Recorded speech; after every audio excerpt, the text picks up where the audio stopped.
અને રૂડો રબારીમાં માં નરેશ કનોડિયા સાહેબના મધરનો રોલ કરે, એ માની પહેલી ફિલ્મ. એટલે ત્યારથી નરેશ બાપા પણ માને માં કહીને બોલાવે, માડી કહીને.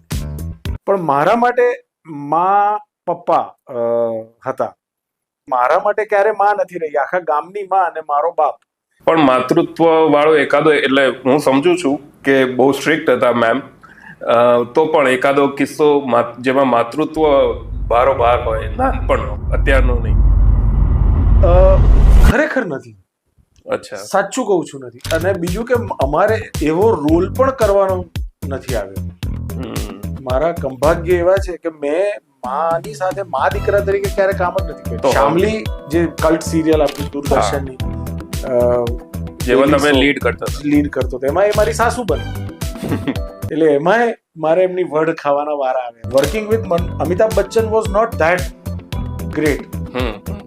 Working with Manmohan Desai was bigger than, કે જેણે અમિતાભને બનાવ્યો એની સાથે હું પણ કામ કરી રહ્યો છું. અને કટ ટુ ડાયરેક્ટ બચ્ચનની સ્ક્રીન ઉપર એન્ટ્રી થાય છે. જી.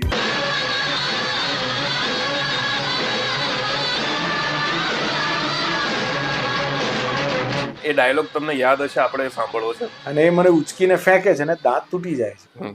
એટલે ત્યારે હું ઊભો થઈને ગુસ્સામાં કસમ ખાઉં છું કે, અને ત્યારે હું પહેલી વાર એમને નામ દઉં છું કે કંસ મામા, आज से मेरे लिए तुम्हारा यही नाम है, कंस मामा. आज तुमने मेरी माँ की बेइज्जती की है, मेरा दूध का दांत तोड़ा है. एक दिन यहीं पर इसी जगह मैंने अगर तुम्हारी बत्ती सीना तोड़ी तो मेरा नाम भी गंगा नहीं. आज तूने मेरी माँ की बेइज्जती की है, मेरा दूध का दांत तोड़ा है. एक दिन यहीं इसी जगह अगर मैंने तुम्हारी बत्ती सीना तोड़ी तो मेरा नाम भी गंगा नहीं. क्या बात है, क्या बात. તો આ બધા દિગ્ગજોની વચ્ચે, અને કમલ હસન રોજ હોટલ પર આવે હૈદરાબાદ, બેસે, વાતો કરે. અને એમણે એ દરમિયાન મને લગભગ આમ કહીએ ને કે એક અઠવાડિયું એ મારી જીવનનો સૌથી મોટો, લોકો નેશનલ સ્કૂલ ઓફ ડ્રામામાં 3 વર્ષ વિતાવે કે FTIમાં 2 વર્ષ વિતાવે, મને એ એક અઠવાડિયામાં જેમ અમૃત પીવડાવી દે ને અર્ક કોઈ વ્યક્તિ આવીને, એ કમલ હસને. કોઈના પિતાજી ગુજરી જાય તો આપણે જઈને, હું એવો દિલાસો આપતો લોકોને કે ભાઈ તમારા તો એકચ્યુઅલી સ્વર્ગસ્થ થઈ ગયા, મને તો ખબર પણ નથી કે જીવે છે કે મરે છે, મારે શું કરવું. તો 20 વર્ષ પછી તમે એમને શોધી કાઢ્યા. એ કેવી રીતે શોધી કાઢ્યા, અને એ મુલાકાતને જો શબ્દોમાં વર્ણવી શકાય? ભારતમાં ધર્મ, સંસ્કૃતિ અને જીવન ધોરણ આ ખીચડી બની ગયા છે. From the director's chair with Yuvraj Jadeja.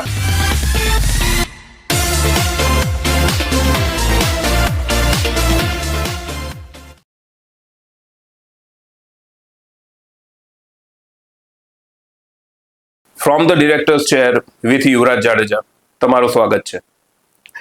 આજે આપણી વચ્ચે એવા હસ્તી છે જે એમનું યોગદાન રંગભૂમિમાં છે, ફિલ્મોમાં એમના આખા પરિવારનું બહુ મહત્વનું યોગદાન છે, અને માત્ર ગુજરાતીની, હિન્દી ફિલ્મોમાં એમનું બહુ મહત્વનું યોગદાન છે. એમણે ભારતનું પ્રતિનિધિત્વ કર્યું છે. સંસ્કૃતિની જ્યારે વાત આવે, જ્યારે વિદેશના વિદ્યાર્થીઓને આપણા દેશમાં બોલાવીને એજ્યુકેશન આપવાની વાત આવે, ત્યારે એમણે ભારત સરકાર વતી એ પ્રતિનિધિત્વ કર્યું છે. બહુ બધા આસ્પેક્ટ્સ છે એમને. બહુ ભરતનાટ્યમના બહુ જ જાણકાર, શાસ્ત્રીય નૃત્યના બહુ જાણકાર. હા, આરજે તરીકે એક સમયના બહુ જ પ્રખ્યાત આરજે બિગ FM-માં, અને અત્યારે પણ એમની યુવાની બરકરાર છે. જે બાળ કલાકાર તરીકે 3 વર્ષની ઉંમરે એમણે ડેબ્યુ કર્યો ને, હમણાં અમારે બિફોર ધ ટેક એ જ વાત થતી હતી કે હજી સુધી એ યુવાની એમણે ચહેરા પર જાળવી રાખી છે, અને એ બાળપણ એમણે એમની અંદર સાચવી રાખ્યું છે. એટલા જ મસ્તી, તોફાન અને વાલથી એ મિત્રોને મળે છે, અને બીજી ઇનિંગ બહુ સફળતાથી, બહુ જ અંજાઈ જવાય એ રીતે ચાલુ કરી છે. તો બહુ જ પ્રેમ, લાગણી અને ઉમળકાથી સ્વાગત કરીએ શ્રી મકરંદ શુક્લ. થેન્ક યુ બાપુ. જય માતાજી. જય માતાજી મકરંદભાઈ. મારે તો છે ને બહુ નાનપણમાં તમારી ઓળખ બહુ જુદી રીતે હતી કે તમે તો ઓફકોર્સ 3 વર્ષથી જ ડેબ્યુ કરી દીધું, જ્યારે તમે 3 વર્ષના હતા ત્યારે જ. હું કે મારો પરિવાર કોઈ આ ફિલ્ડમાં નહીં, અને મારી ઉંમર બહુ નાની, અને મારી બહેને શેરી નાટક કરેલું ઝેવિયર્સમાં, અને એ બહુ પ્રાઉડલી કહેતી કે મેં જે શેરી નાટક કર્યું ને એમાં વારંવાર જ્યારે ઉલ્લેખ આવે કે જ્યારે પેલું હોય ને કે જે એક્ટર્સ છે રેગ્યુલરલી પરફોર્મ કરતા હોય, પણ જેમણે ક્યારેક કર્યું હોય તો એ વારે ઘડી ઉલ્લેખ કરે કે એમાં મકરંદભાઈ હતા. એટલે કે જેણે જેકી શ્રોફ સાથે બાળ કલાકાર તરીકે એક સફળ ફિલ્મ આપી છે જે મહેશ ભટ્ટે ડિરેક્ટ કરી હતી. અને બીજી ઓળખ મારી ગમતી એ કે મને પહેલેથી અન્નપૂર્ણાબેન જે આપના મધર છે એ મને બહુ વહાલા લાગે, બહુ એટલે બહુ જ વહાલા લાગે. એમને હું સ્ક્રીન ઉપર જોઉં ને એટલે મને એમ થાય કે આ મારા મમ્મી છે. એટલે એમણે પડદા ઉપરથી મને એટલું બધું માતૃત્વ આપ્યું છે, એ હૂંફ આપી છે. તમને તો પ્રત્યક્ષ એમના દીકરા હોવાનો લાવો છે, તો આપણી વાતની શરૂઆત ત્યાંથી કરીએ. અન્નપૂર્ણાબેન જે મારું ગમતું પાસું છે, મારા બહુ જ વહાલા અભિનેત્રી છે, એમના માતૃત્વ વિશે કહો. જે આખી દુનિયા માટે માં છે, ગુજરાતનું જે મનોરંજન ક્ષેત્ર જેને આપણે કહીએ કે માને બધા કારણ કે હું માં કહીને નાનપણથી જ બોલાવતો, એટલે બધા મોટા ભાગના જે ઇવન માના સમકાલીનો છે એ પણ માને માં કહીને બોલાવે.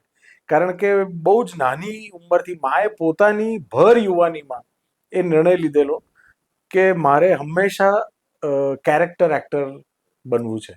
અચ્છા. એટલે 27 વર્ષની ઉંમરે માએ બ્લેક એન્ડ વ્હાઇટ ટેલિવિઝન ઉપર ગુજરાતમાં ઈસરોમાંથી જ્યારે દૂરદર્શન ઓપરેટ થતું ત્યારે ડાહીમાની વાતો નામની એક સિરિયલ કરી હતી, જેને આરજે દેવકી, જે આપણે અત્યારે એટલે આજની પેઢીને મારે જો કહેવું એટલે એ રેફરન્સ આપું છું કે દેવકીના પિતાજી અને ખૂબ જાણીતા પોતાના સમયના અને ગુજરાતના વન ઓફ ધ શિરમોર ડિરેક્ટર પ્રોડ્યુસર ભરત દવે સાહેબે ડિરેક્ટ કરી હતી, because he was a producer. એટલે ઈસરોની એટલે ડાહીમાની વાતો ત્યારથી એક કલ્ટ બની ગયું, માની સાથે જોડાઈ ગયું, અને ત્યારબાદ પછી બહુ જ લાંબો ગાળો થિયેટર ઉપર પણ માનો એવો રહ્યો. માનવીની ભવાઈ હોય કે મળેલા જીવ કે વળામણા ને બધા, એટલે નાટકો ને બધાના કારણે માનું એક કેરેક્ટર બંધાયું. માની પહેલી ફિલ્મ ગુજરાતી સિનેમામાં નરેશ કનોડિયા સાહેબ, જે એમના કરતા 7 વર્ષ ઉંમરમાં મોટા, એમની માનો રોલ ડાહીમાની આપણે ગામડાની કેમ આમ રૂડો રબારી. અચ્છા. Rudo Rabari is a amazing film. કોઈ પણ મિત્રોએ નવી પેઢીએ ખાસ કરીને જો ના જોઈ હોય તો ખાસ જોવી જોઈએ. યુટ્યુબ પર અવેલેબલ છે. ક્વોલિટી કદાચ થોડીક આગી પાછી હોય, પણ અદ્ભુત ફિલ્મ. અને રૂડો રબારીમાં માં નરેશ કનોડિયા સાહેબના મધરનો રોલ કરે, એ માની પહેલી ફિલ્મ. એટલે ત્યારથી નરેશ બાપા પણ માને માં કહીને બોલાવે, માડી કહીને. પણ મારા માટે માં પપ્પા હતા. એટલે સ્ત્રીના શરીરમાં જ્યારે એક પુરુષ તરીકેનો રોલ કરવાનો આવે, એ મારા માટે, એટલે મારા માટે ક્યારે માં નથી રહી, આખા ગામની માં અને મારો બાપ. પણ હું સ્વીકારી ના શકું, એટલે તમે કહો એટલે ઓફકોર્સ સ્વીકારવું પડે. પણ જે નરેશભાઈને પણ માં કહેવું પડે, કારણ કે એમની વાઇબ જ એ છે, એમનો ઓરા એ છે કે બરોબર માતૃત્વ છલકાય. એટલે પણ આમાં કેવું છે યુવરાજ, હું તમને કહું કે જ્યારે 3-4 વર્ષની ઉંમરે જ જાણીતો થઈ ગયો હોય તમારો દીકરો, એકનો એક દીકરો, એ ખૂબ જ ચંચળ હોય, ભયંકર તોફાની હોય અને સખત ફાસ્ટ લર્નર હોય, અને અતિશય એનું મલ્ટીફેસેટેડ દિમાગ ચાલતું હોય. એમાં પાછા એના પિતા 8 વર્ષની ઉંમરે એને મૂકીને સંન્યાસી થઈ જાય, અને જે કંઈ પણ એ દરમિયાનનો જે સંઘર્ષ ગાળો છે એનો પાછો એ સાક્ષી રહ્યો હોય, અને એની કરિયર પાછી સાથે સાથે ચાલતી જ હોય. ભારતીય સિનેમાના દિગ્ગજો સાથે એક તરફ એ કામ કરતો હોય તમારો દીકરો, અને સાથે ઘરે આવો ત્યારે કચરા પોતા વાસણ કપડા પણ એની પાસે કરાવવા પડે તમારે, કારણ કે એને એના પેલા રેલવેના પાટા પરથી ટ્રેન એની આડે પાટે ના ચડી જાય. એના માટે એક મા તરીકે માએ ગમ્યું હશે કે ન ગમ્યું હોય તો પણ બાપ બનવું પડ્યું મારા. અને બાપ એટલે એવો બાપ કે એવું કોઈ ઓબ્જેક્ટ નથી જે છૂટું આવ્યું ના હોય ઘા તરીકે. એટલે બહુ જ માર ખાધો, બહુ જ માનો સ્ટ્રિક્ટ એક આર્મીના પેલા કમાન્ડો તરીકેની ટ્રેનિંગ ઘરે મને એટલા માટે આપવામાં આવી મા તરફથી, કારણ કે માને ખબર હતી કે આગળ જતા સિંગલ મધર તરીકે એમણે જે ઉછેર કર્યો છે મારો, ત્યારે બાળકમાંથી રાતોરાત હું પુરુષ બની જવાનો છું. હું મારી યુવાની ખાઈ ગઈ એ જે વેદના છે, અને એમાં હું ક્યાંય આડે રસ્તે ન ચડી જાઉં. કારણ કે હું એટલો બધો ગ્લેમરની થી અંજાયેલો તો ન કહું, કારણ કે હું ગ્લેમરની વચ્ચોવચ હતો. મારી ચોતરફ એટલું બધું ભારોભાર રસ હતો જીવનનો, એટલે એમાં હું પેલો પાણીમાં પલળું નહીં એવી રીતે, અને તેમ છતાં રહેવાનું પાણીમાં. એટલે મારા માટે નું જરાક જુદું સ્વરૂપ છે. બાકી મને ખબર છે કે what is Annapurna Shukla as a public image, અને અંદર ખાને ઓફકોર્સ માં તો માં છે. પણ હવે એ 75 ના થયા અને હું 50 નો થયો ત્યારે એ પાછા મારી દીકરી માટે માં બન્યા છે, એવું કહી શકાય. So this is the long story in short. Right. મારા માટે માં પપ્પા છે, દુનિયા માટે માં છે. પણ માતૃત્વ વાળો એકાદો, એટલે હું સમજુ છું કે બહુ સ્ટ્રિક્ટ હતા મેમ, તો પણ એકાદો કિસ્સો જેમાં માતૃત્વ ભારોભાર હોય નાનપણનો, અત્યારનો નહીં? ખરેખર નથી. અચ્છા. સાચું કહું છું, નથી. અને બીજું કે અમારે એવો રોલ પણ કરવાનો નથી આવ્યો. મારા કંભાગ્ય એવા છે કે મેં માની સાથે મા દીકરા તરીકે ક્યારે કામ જ નથી કર્યું. શામલી જે કલ્ટ સિરિયલ આપણી દૂરદર્શનની જેમાં તમે લીડ કરતો હતો, એમાં એ મારી સાસુ બને. એટલે એમાંય મારે એમની વડ ખાવાના વારા આવ્યા છે. એટલે ઓન સ્ક્રીન પણ અમારે ક્યારે એવો, પણ હા એનું જે ક્રિટિસિઝમ છે ને ઘરે, જ્યારે હું કંઈક કામ કરીને જવું કે કંઈક મારું જુએ કામ, એ ક્રિટિસિઝમ જ હવે મારા માટે એનું વહાલ અને પ્રેમ છે. કારણ કે હવે મને પણ એ સમજાયું છે છેલ્લા 20 વર્ષમાં કે ના, એ એની રીતે સાચા હતા. જ્યારે સમજણ પડવા માંડી પછી આઈ રિયલાઇઝ. સો મેં મારી જાતને મનાવી લીધી છે, અને આઈ હેવ શું કહેવાય કે આઈ હેવ એક્સેપ્ટેડ કે એ જરૂરી હતું. નહીતર એ જો ન કર્યું હોત એ વખતે તો ઘણા બધા આપણા આમ છે ને, કલાકાર એટલે થોડોક મૂડી હોય, થોડોક આપણે યક્ષ અને ગાંધર્વના વંશજો કહેવાઈએ કલાકાર તરીકે. એટલે આપણને રસ અને આસપાસની જે કલરફુલ વસ્તુઓ અને વ્યક્તિઓ છે એ જરા વધારે આકર્ષે, અને એટલે જ આપણે થોડાક વગોવાયેલા પણ છીએ કલાકાર તરીકે. એટલે બહુ ઝડપથી આપણે મિસઅન્ડરસ્ટુડ થઈ જઈએ. રાઈટ. એવામાં મા માટે બહુ જરૂરી હતું એ વખતે કે સતત હિન્દી ફિલ્મો કરી રહેલો. I was already a child star. હું બધા ઉદઘાટનોમાં મને બોલાવતા અને બધું, એટલું બધું માનપાન મળવા માંડેલું જે મારી ઉંમર નહોતી એ વખતે. એ તો કામના કારણે હતું. એટલે it was very necessary for her also કે એ જરાક સીમા કડક રીતે બાંધે. એટલે એ તમને યોગ્ય લાગે છે કે એમણે? હા, એ કરવું જ જોઈએ. ઇનફેક્ટ એ બહુ જરૂરી છે, કારણ કે જો ન કરે તો આઈ હેવ સીન ઘણા બધા કોઈ કપલને એકબીજા સાથે ન બની અને છૂટા પડ્યા, બને ઓબ્વિયસલી. પણ એના બાળક ઉપર જો બાળક હોય તો એ બાળકને પછી કેવી રીતે એ બંને જણા ભેગા મળીને ઉછેરે છે, એના ઉપર બહુ મોટો મદાર એ બાળકના ભવિષ્યનો રહેતો હોય છે. So it's a extremely difficult task for a single father or for a single mother to raise the child. If they have a child after they get separated. Right અને એ મારા કેસમાં એવું બન્યું કે પછી પપ્પા જતા જ રહ્યા હતા. Right so there was no father. એ એમની હયાતી મારા માટે ન બરાબર જ હતી. એટલે બધો ભાર માના ઉપર જ હતો.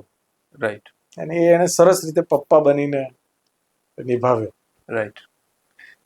આઈ થિંક તમારી જે તમે 3 વર્ષે જે ડેબ્યુ કરી એ ફિલ્મ મા વિના સુનો સંસાર, જી. અને એ અરુણા ઈરાની મેમે સજેસ્ટ કરેલું કે તમે રોલ કરો એ અન્નપૂર્ણા મેમને.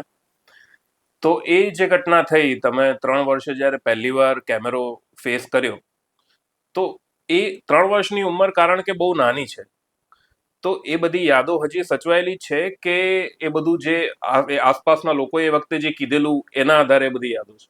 ના, મને 2 વર્ષની ઉંમરથી દરેકે દરેક ઘટના મારા જીવનની એક દિવસ ફ્રેમ ટુ ફ્રેમ યાદ છે. અચ્છા. એ મારી નબળાઈ ગણો તો નબળાઈ, કે એટલે અંગત જીવન હોય કે એટલે એ એલિફન્ટ મેમરી જેને કહેવાય છે, એના કારણે જ જે કંઈ પણ પ્રાપ્ત થઈ શક્યું એમાં એનો બહુ મોટો ફાળો છે, આ મેમરીનો. પણ તમારા આગલા સવાલનો જવાબ હું તમને અત્યારે આપું કે આઈ હેવ બીન બ્લેસ્ડ. મને એટલો બધો આશીર્વાદ, સહપ્રેમ મળ્યો છે, સ્નેહ મળ્યો છે એવી અદ્ભુત અભિનેત્રીઓનો, કે જે બાયોલોજિકલ મધર્સ નથી કોઈ બાળકની. અચ્છા. એમાંની કોઈ અભિનેત્રી નથી? અરુણાબેન. હા. અરુણા ઈરાની જે મારી ગોડ મધર છે, જેમના કારણે હું અત્યારે જે કંઈ પણ છું એ છું. તો એમનું સંતાન જ હું હતો. સેટ ઉપર મને જે પ્રેમના દાખલો કોઈ એવી યાદોની જે વાત તમે કરો છો ને, તો હું ચાલુ શૂટિંગ એ માની લો કે મોડું થયું, હું ઊંઘી ગયો, તો શૂટિંગ અટકી જાય. 3 વર્ષ 4 વર્ષ મેં એમની સાથે લગભગ 12-15 જેટલી ફિલ્મો કરી. મા વિના સુનો સંસાર, જમના બની જગદંબા, રામ રાખે તેને કોણ ચાખે, ગામડાની ગોરી, લાંબુ લિસ્ટ છે. રાઈટ. પણ એટલો બધો પ્રેમ એમણે મને આપ્યો છે. હું એમની સાથે જ રહેતો. માએ ત્યાં સુધીમાં પછી એક સ્કૂલમાં ટીચર તરીકે, ગુજરાત લો સોસાયટીમાં ટીચર તરીકે જોબ લઈ લીધેલી. લેજેન્ડરી એક્ટ્રેસ અરુણા ઈરાની તમારા ગોડ મધર બોલિવૂડમાં. પણ તમે કીધું કે અન્નપૂર્ણા મેમ સ્ટ્રિક્ટ હતા, અને અરુણા ઈરાની તો પ્રખ્યાત જ છે સ્ટ્રિક્ટ માટે. એમણે મને માનો પ્રેમ આપ્યો. અચ્છા. એટલે જે લોકો માટે પરસેપ્શન છે ને, એના કરતા જુદું જીવન હું જીવ્યો છું. બિલકુલ, કારણ કે અન્નપૂર્ણા મેમ ને વિચારીએ તો માત્ર માતૃત્વ દેખાય, અને અરુણા ઈરાની વિચારીએ તો એમ થાય કે એક સ્ટ્રિક્ટ લેડી. અને માં અને અરુણા માસીનો એટલો બધો સ્નેહ સંબંધ, એટલે મને મૂકીને જતા રહે માં. હું સેટ ઉપર એકલો અઠવાડિયું 10 દિવસ, ફિરોઝ ઈરાની અંકલ હોય કે અદી ઈરાની એમના ભાઈ હોય કે ઇન્દર કુમાર એ વખતે એક્ટિંગ કરતા હતા, અત્યારે તો ઇઝ અ લેજેન્ડરી ડિરેક્ટર, અને અરુણાબેન, આ લોકોની સાથે જ રહું. અને માં કરતા વધારે પ્રેમ મને માં જેવો જ પ્રેમ મળ્યો છે. આગળ જતા પછી જ્યારે હિન્દી ફિલ્મો શરૂ થઈ, તો શબાના આઝમીથી મારી હિન્દી કારકિર્દી શરૂ થઈ. મા વિના સુનો સંસારનું હિન્દી વર્ઝન એ મારી પહેલી હિન્દી ફિલ્મ બની, અનોખા બંધન. અને અનોખા બંધનને પ્રોડ્યુસ કરી હતી અરુણાબેને જ. એ વખતની ઘણી ટોપની એક્ટ્રેસીસ કે જેનો આખા નેશનનો ક્રશ હોય, એમની સાથે તમે બાળ કલાકાર તરીકે ફિલ્મો કરી. એટલો બધો પ્રેમ મળ્યો છે. શબાના આઝમી સાથે મને 3 ફિલ્મો કરવાનો મોકો મળ્યો, અને 3 ફિલ્મોમાં હું જ્યારે બોમ્બે જઉં શૂટિંગ માટે, ત્યારે માં કરતા વિશેષ મને એ સાચવે રાખે. આગળ જતા સ્મિતા પાટીલ સાથે, રીટા બહાદુરી નો ખૂબ પ્રેમ મળ્યો. એટલે આ ડિમ્પલ આંટી તો બહુ પાછળથી ત્યાં સુધીમાં સમજણા થઈ ગયા હતા. કાશ વોઝ અરાઉન્ડ, પણ યસ ઓફકોર્સ. પણ આ જે 2-3 ખાસ અભિનેત્રીઓ જેમનો મારા જીવનમાં અંગત બહુ મોટો પ્રભાવ રહ્યો છે મારા ઉછેરમાં, કે ખાસ તો શબાના આઝમી અને અરુણા ઈરાની, એ બે મને માનું વહાલ આપ્યું જેને કહીએ ને. અને હજી પણ જ્યારે પણ મળીએ, જ્યારે પણ ભેગા થઈએ, ત્યારે મળતું રહે છે. ગંગા જમના સરસ્વતી અને તુફાન, આ 2 ફિલ્મોમાં તમે બચ્ચનના નાનપણનો રોલ કર્યો, ધી અમિતાભ બચ્ચનના નાનપણનો રોલ કર્યો. હવે એ વખતે મને યાદ છે, એટલે મને ખ્યાલ છે કે તમારા ફ્રેન્ડ સર્કલ ઓછું હતું, મિત્રો બીજા તમારી એજના ઓછા હતા. પણ તેમ છતાં બી ક્યાંક તો એવું થતું હશે ને કે તમારી ઉંમરનો કોઈ છોકરો આવીને કહી જાય કે અરે તુમ તો બચ્ચન હો, અથવા તો અરીસામાં જોઈને પોતાને એમ કીધું હોય કે આપણે તો બચ્ચન છીએ બોસ. હું તમને કહું, થતું તો એવું કે જ્યારે ગંગા જમના ગંગા જમનામાં મેં એમના બાળપણનો રોલ કર્યો અને તુફાનમાં હું થ્રુ આઉટ એમની સાથે છું. ઓકે. તુફાનનો આખો સેકન્ડ હાફ મારો અમિતાભ બચ્ચન સાહેબ સાથે છે.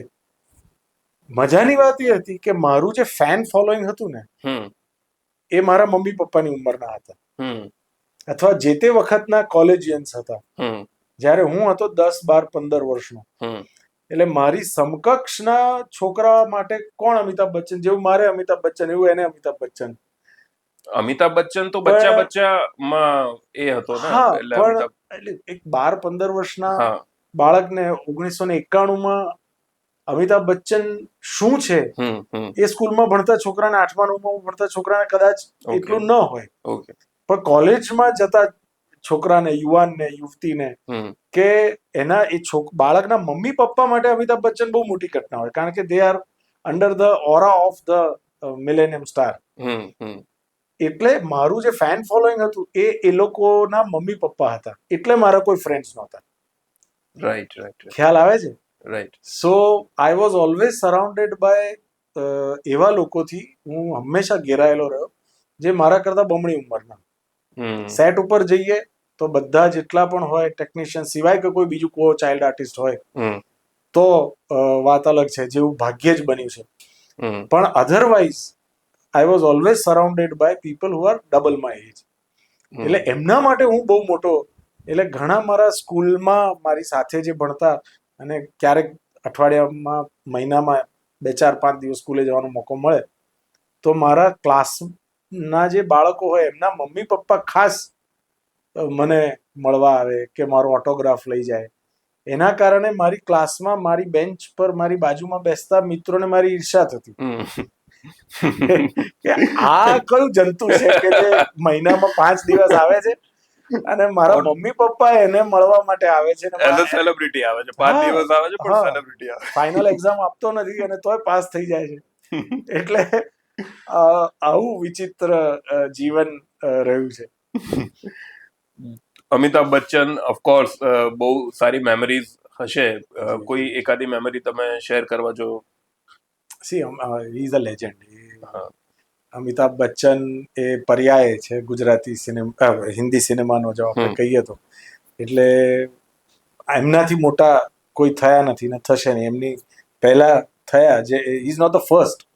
દિલીપ કુમાર સાહેબ ગણો કે રાજેશ ખન્ના ગણો કે, પણ પછી જે અમિતાભ બચ્ચનનો પેલો 1 થી 10 નંબરનો જે દોર આવ્યો આખો 20 વર્ષનો, એ in absence of social media જે એમણે ભોગવ્યું અને જે આજે પણ બરકરાર છે, એ તો કોઈ એ થઈ શકે એમ નથી. એની પાછળના જે કારણો જોઈએ ને તો એ આજે એ મેમરીઝને ફરી વાગોળું ત્યારે આપણને ખ્યાલ આવે. એક નાનકડો દાખલો આપું. ગંગા જમના સરસ્વતી અમે શૂટ કરી રહ્યા હતા અને એમાં મારો શરૂઆતમાં સીન છે. હું એમના બાળપણનું પાત્ર ભજવું એટલે મારો એમની સાથે તો પરફોર્મન્સ હોય નહીં, પણ કારણ કે હું મોટો થઈને અમિતાભ બનવાનો છું એટલે એ 10 દિવસ સેટ ઉપર હાજર હતા. અને તુફાન અને ગંગા જમના સરસ્વતીને એક બીજી આડ વાત કહી દઉં કે મારા માટે working with Amitabh Bachchan was not that great. Working with Manmohan Desai was bigger than, કે જેણે અમિતાભને બનાવ્યો એની સાથે હું પણ કામ કરી રહ્યો છું. એટલે ધેટ વોઝ માય કિક જેને કહીએ ને. અને ત્યાં સુધી હું સમજવા માંડેલો, કારણ કે આ જ ધંધો હતો આપણો. હું ઓલમોસ્ટ 9th સ્ટાન્ડર્ડમાં હતો, 9મા ધોરણમાં હતો ત્યાં સુધીમાં, 14 વર્ષનો. તો ગંગા જમના સરસ્વતીમાં મારા અમરીશ પુરી સાહેબ અને નિરૂપા રોય જે મારા માતાનો રોલ કરે છે, એમનો જે બહુ જાણીતો થયો પ્રખ્યાત ડાયલોગ કે પછી એ મારો દાંત તોડી નાખે છે. અને એ ડાયલોગ સાંભળવો છે, એ ડાયલોગ કે જેમાં નાનો બચ્ચન જે ડાયલોગ બોલે છે, ગંગા, અને કટ ટુ ડાયરેક્ટ બચ્ચનની સ્ક્રીન ઉપર એન્ટ્રી થાય છે. એ ડાયલોગ તમને યાદ હશે, આપણે સાંભળવો છે, મજા કરવી. એટલે પહેલી વાર એટલે અમરીશ પુરી મારી મિલકત લઈ લે છે, મારો હક છીનવી લે છે, મારો મામો છે, અને મને નિરૂપા રોય મારી માં એને ત્યાંથી કાઢી મૂકે છે. હમ હવે કટ ટુ એ જ ઓડિટોરિયમ, જે પેલું કોલોઝિયમ જ્યાં એ મગરમચ્છ સાથે ફાઇટ કરી રહ્યા છે અમરીશ પુરી, અને it is the Amrish Puri, હમ અને એ મને ઉચકીને ફેંકે છે ને દાંત તૂટી જાય છે. હમ એટલે ત્યારે હું ઊભો થઈને ગુસ્સામાં કસમ ખાઉં છું કે, અને ત્યારે હું પહેલી વાર એમને નામ દઉં છું કે કંસ મામા, आज से मेरे लिए तुम्हारा यही नाम है, कंस मामा. आज तुमने मेरी माँ की बेइज्जती की है, मेरा दूध का दांत तोड़ा है. एक दिन यहीं पर इसी जगह मैंने अगर तुम्हारी बत्ती सीना तोड़ी तो मेरा नाम भी गंगा नहीं. ક્યા વાત હે, ક્યા વાત હે. અને આ રિહર્સલ મને અમિતજીએ કરાવ્યું, વાહ ભાઈ. અને એ લલ્લા કહીને બોલાવે છે હમ. મને. તો મને કે લલ્લા, अगर ये डायलॉग तुमने बढ़िया, ये परफॉर्मेंस अगर तुमने थोड़ा भी इधर उधर 19-20 किया तो पूरी फिल्म का आधार उस पर है. હમ मुझे तुम आज जो करोगे वो मुझे पूरी फिल्म में करना है आगे जाके. Hmm so here is the base. Screenplay એવો સરસ લખ્યો હતો મનમોહન દેસાઈએ, કે પેલું નાનું બાળક હોય ને કંઈક નાનકડું થયું ને એમ કરીને ઉછળીને સીધો અમિતાભ દોડતા દોડતા પગ મોટા થઈ ગયા, એવું નહોતું. It was a very powerful role, ભલે 4 સીનનો રોલ હતો તો પણ. Hmm so that is Amitabh Bachchan, કે એ પોતાનું બાળપણ કયો કલાકાર કરવાનો છે એ બાળકને પણ ટ્રેન કરવા માટે થઈને પોતે ત્યાં એમનું શૂટિંગ નહોતું તો પણ આવ્યા હતા. Right. And he was literally teaching me as an assistant director kind of.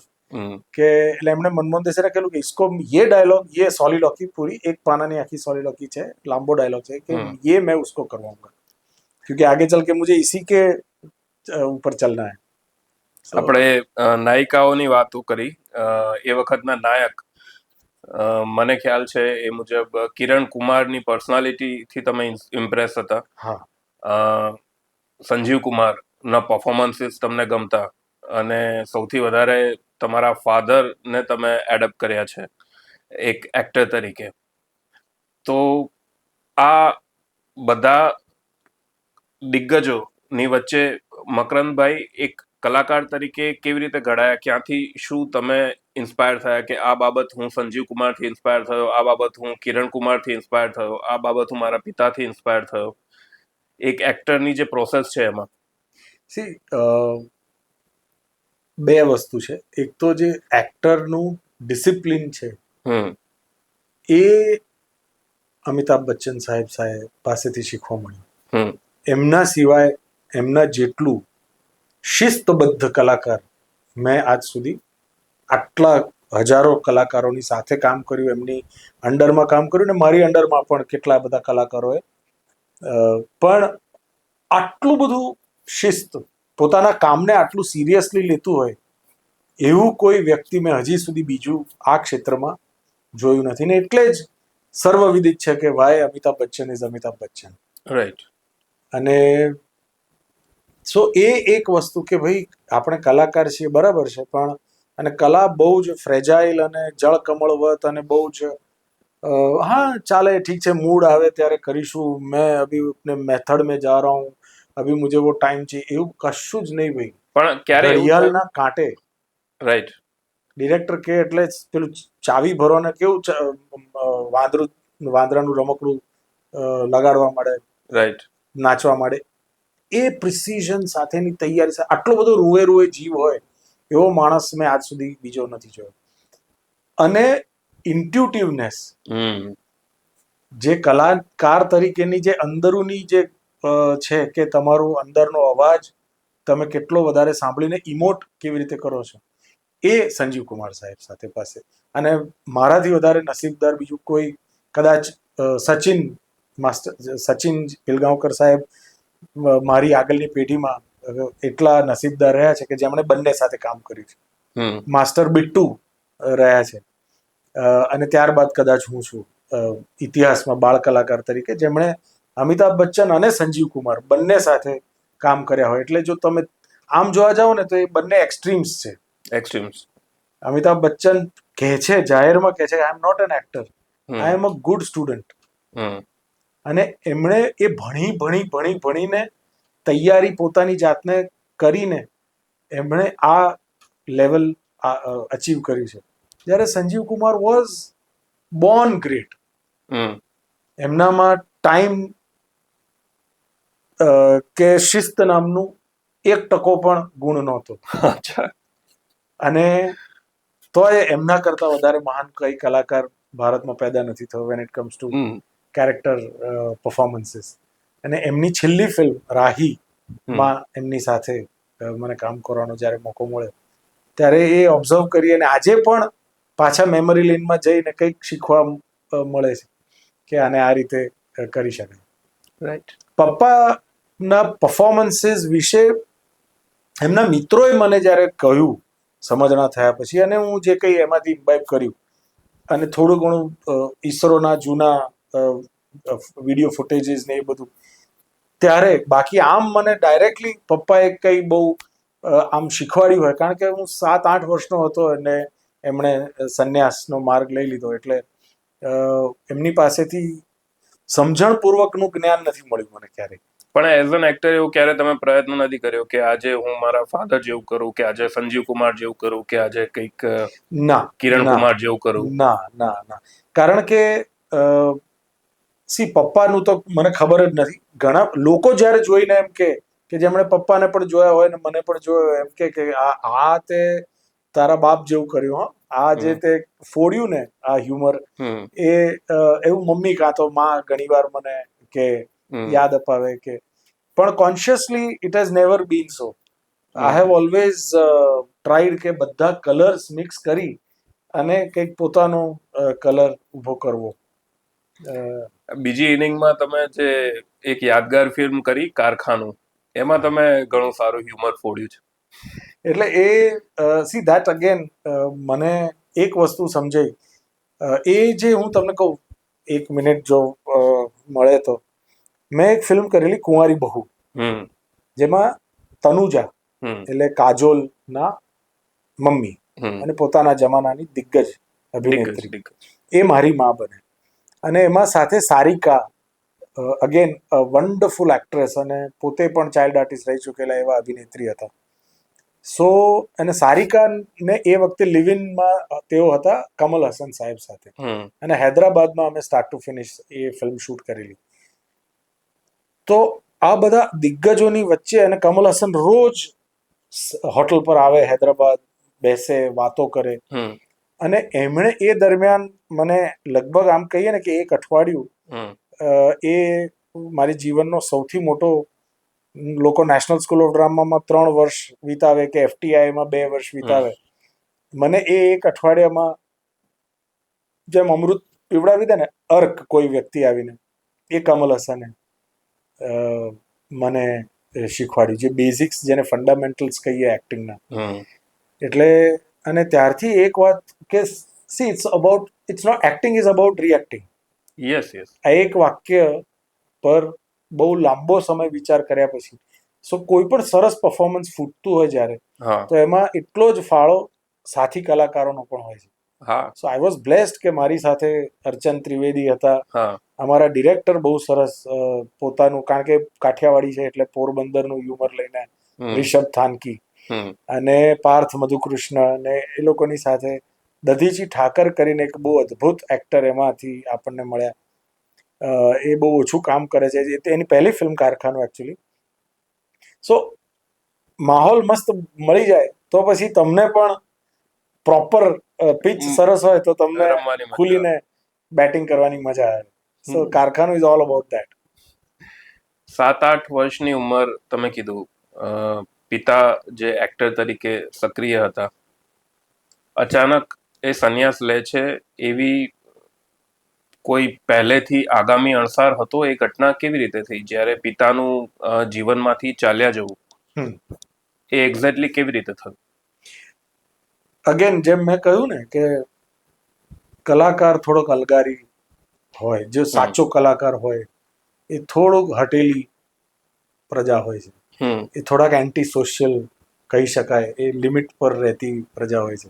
Society social અને એન્ટી સોશિયલની સરહદ પર રહેતી પ્રજા એટલે કલાકારો. મારા પપ્પા પણ એવા જ હતા.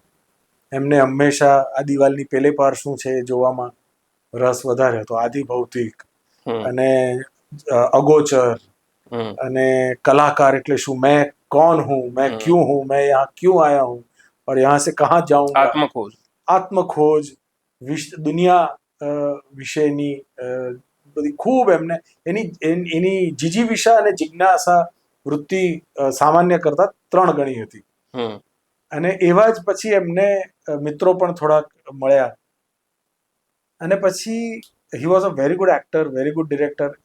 તેઓ નેશનલ સ્વિમિંગ ચેમ્પિયન હતા. તો ક્લાસ 1 ઓફિસર હતા. અમદાવાદ મ્યુનિસિપલ કોર્પોરેશનમાં સ્વિમિંગ કોચ તરીકે એમણે કેટલાય નેશનલ ચેમ્પિયન્સને તૈયાર કર્યા છે અને પોતે નેશનલ સ્વિમિંગ ચેમ્પિયન હતા. એટલે શિસ્તબદ્ધ ગાંડો માણસ જેને કહેવાય ને કે બહુ ડિફરન્ટ કેરેક્ટર હતું એ. અને પછી એક સમય આવ્યો કે જ્યારે મમ્મી પપ્પાની વચ્ચે એ નિર્ણય લેવાયો હશે અને એ એક દિવસ સડનલી ગાયબ થઈ જાય છે મિસ્ટર ઇન્ડિયાની જેમ. એ મેમને ખબર હતી? ના, અમને ખુદને મને અને માને 6 મહિના પછી ખબર પડી કે સંન્યાસ લીધો છે, કે એમણે સંન્યાસ લઈ લીધો છે. ત્યાં સુધી તમને ખબર અમે નહોતી શોધખોળ કરી રહ્યા મિસિંગ છે, Exactly. પોલીસ કમ્પ્લેન કરી હશે. મારા કાકાઓને ને એ બધાને કહીને કે હું જઉં છું, આવીશ, સમય મને મન થશે ત્યારે પાછું.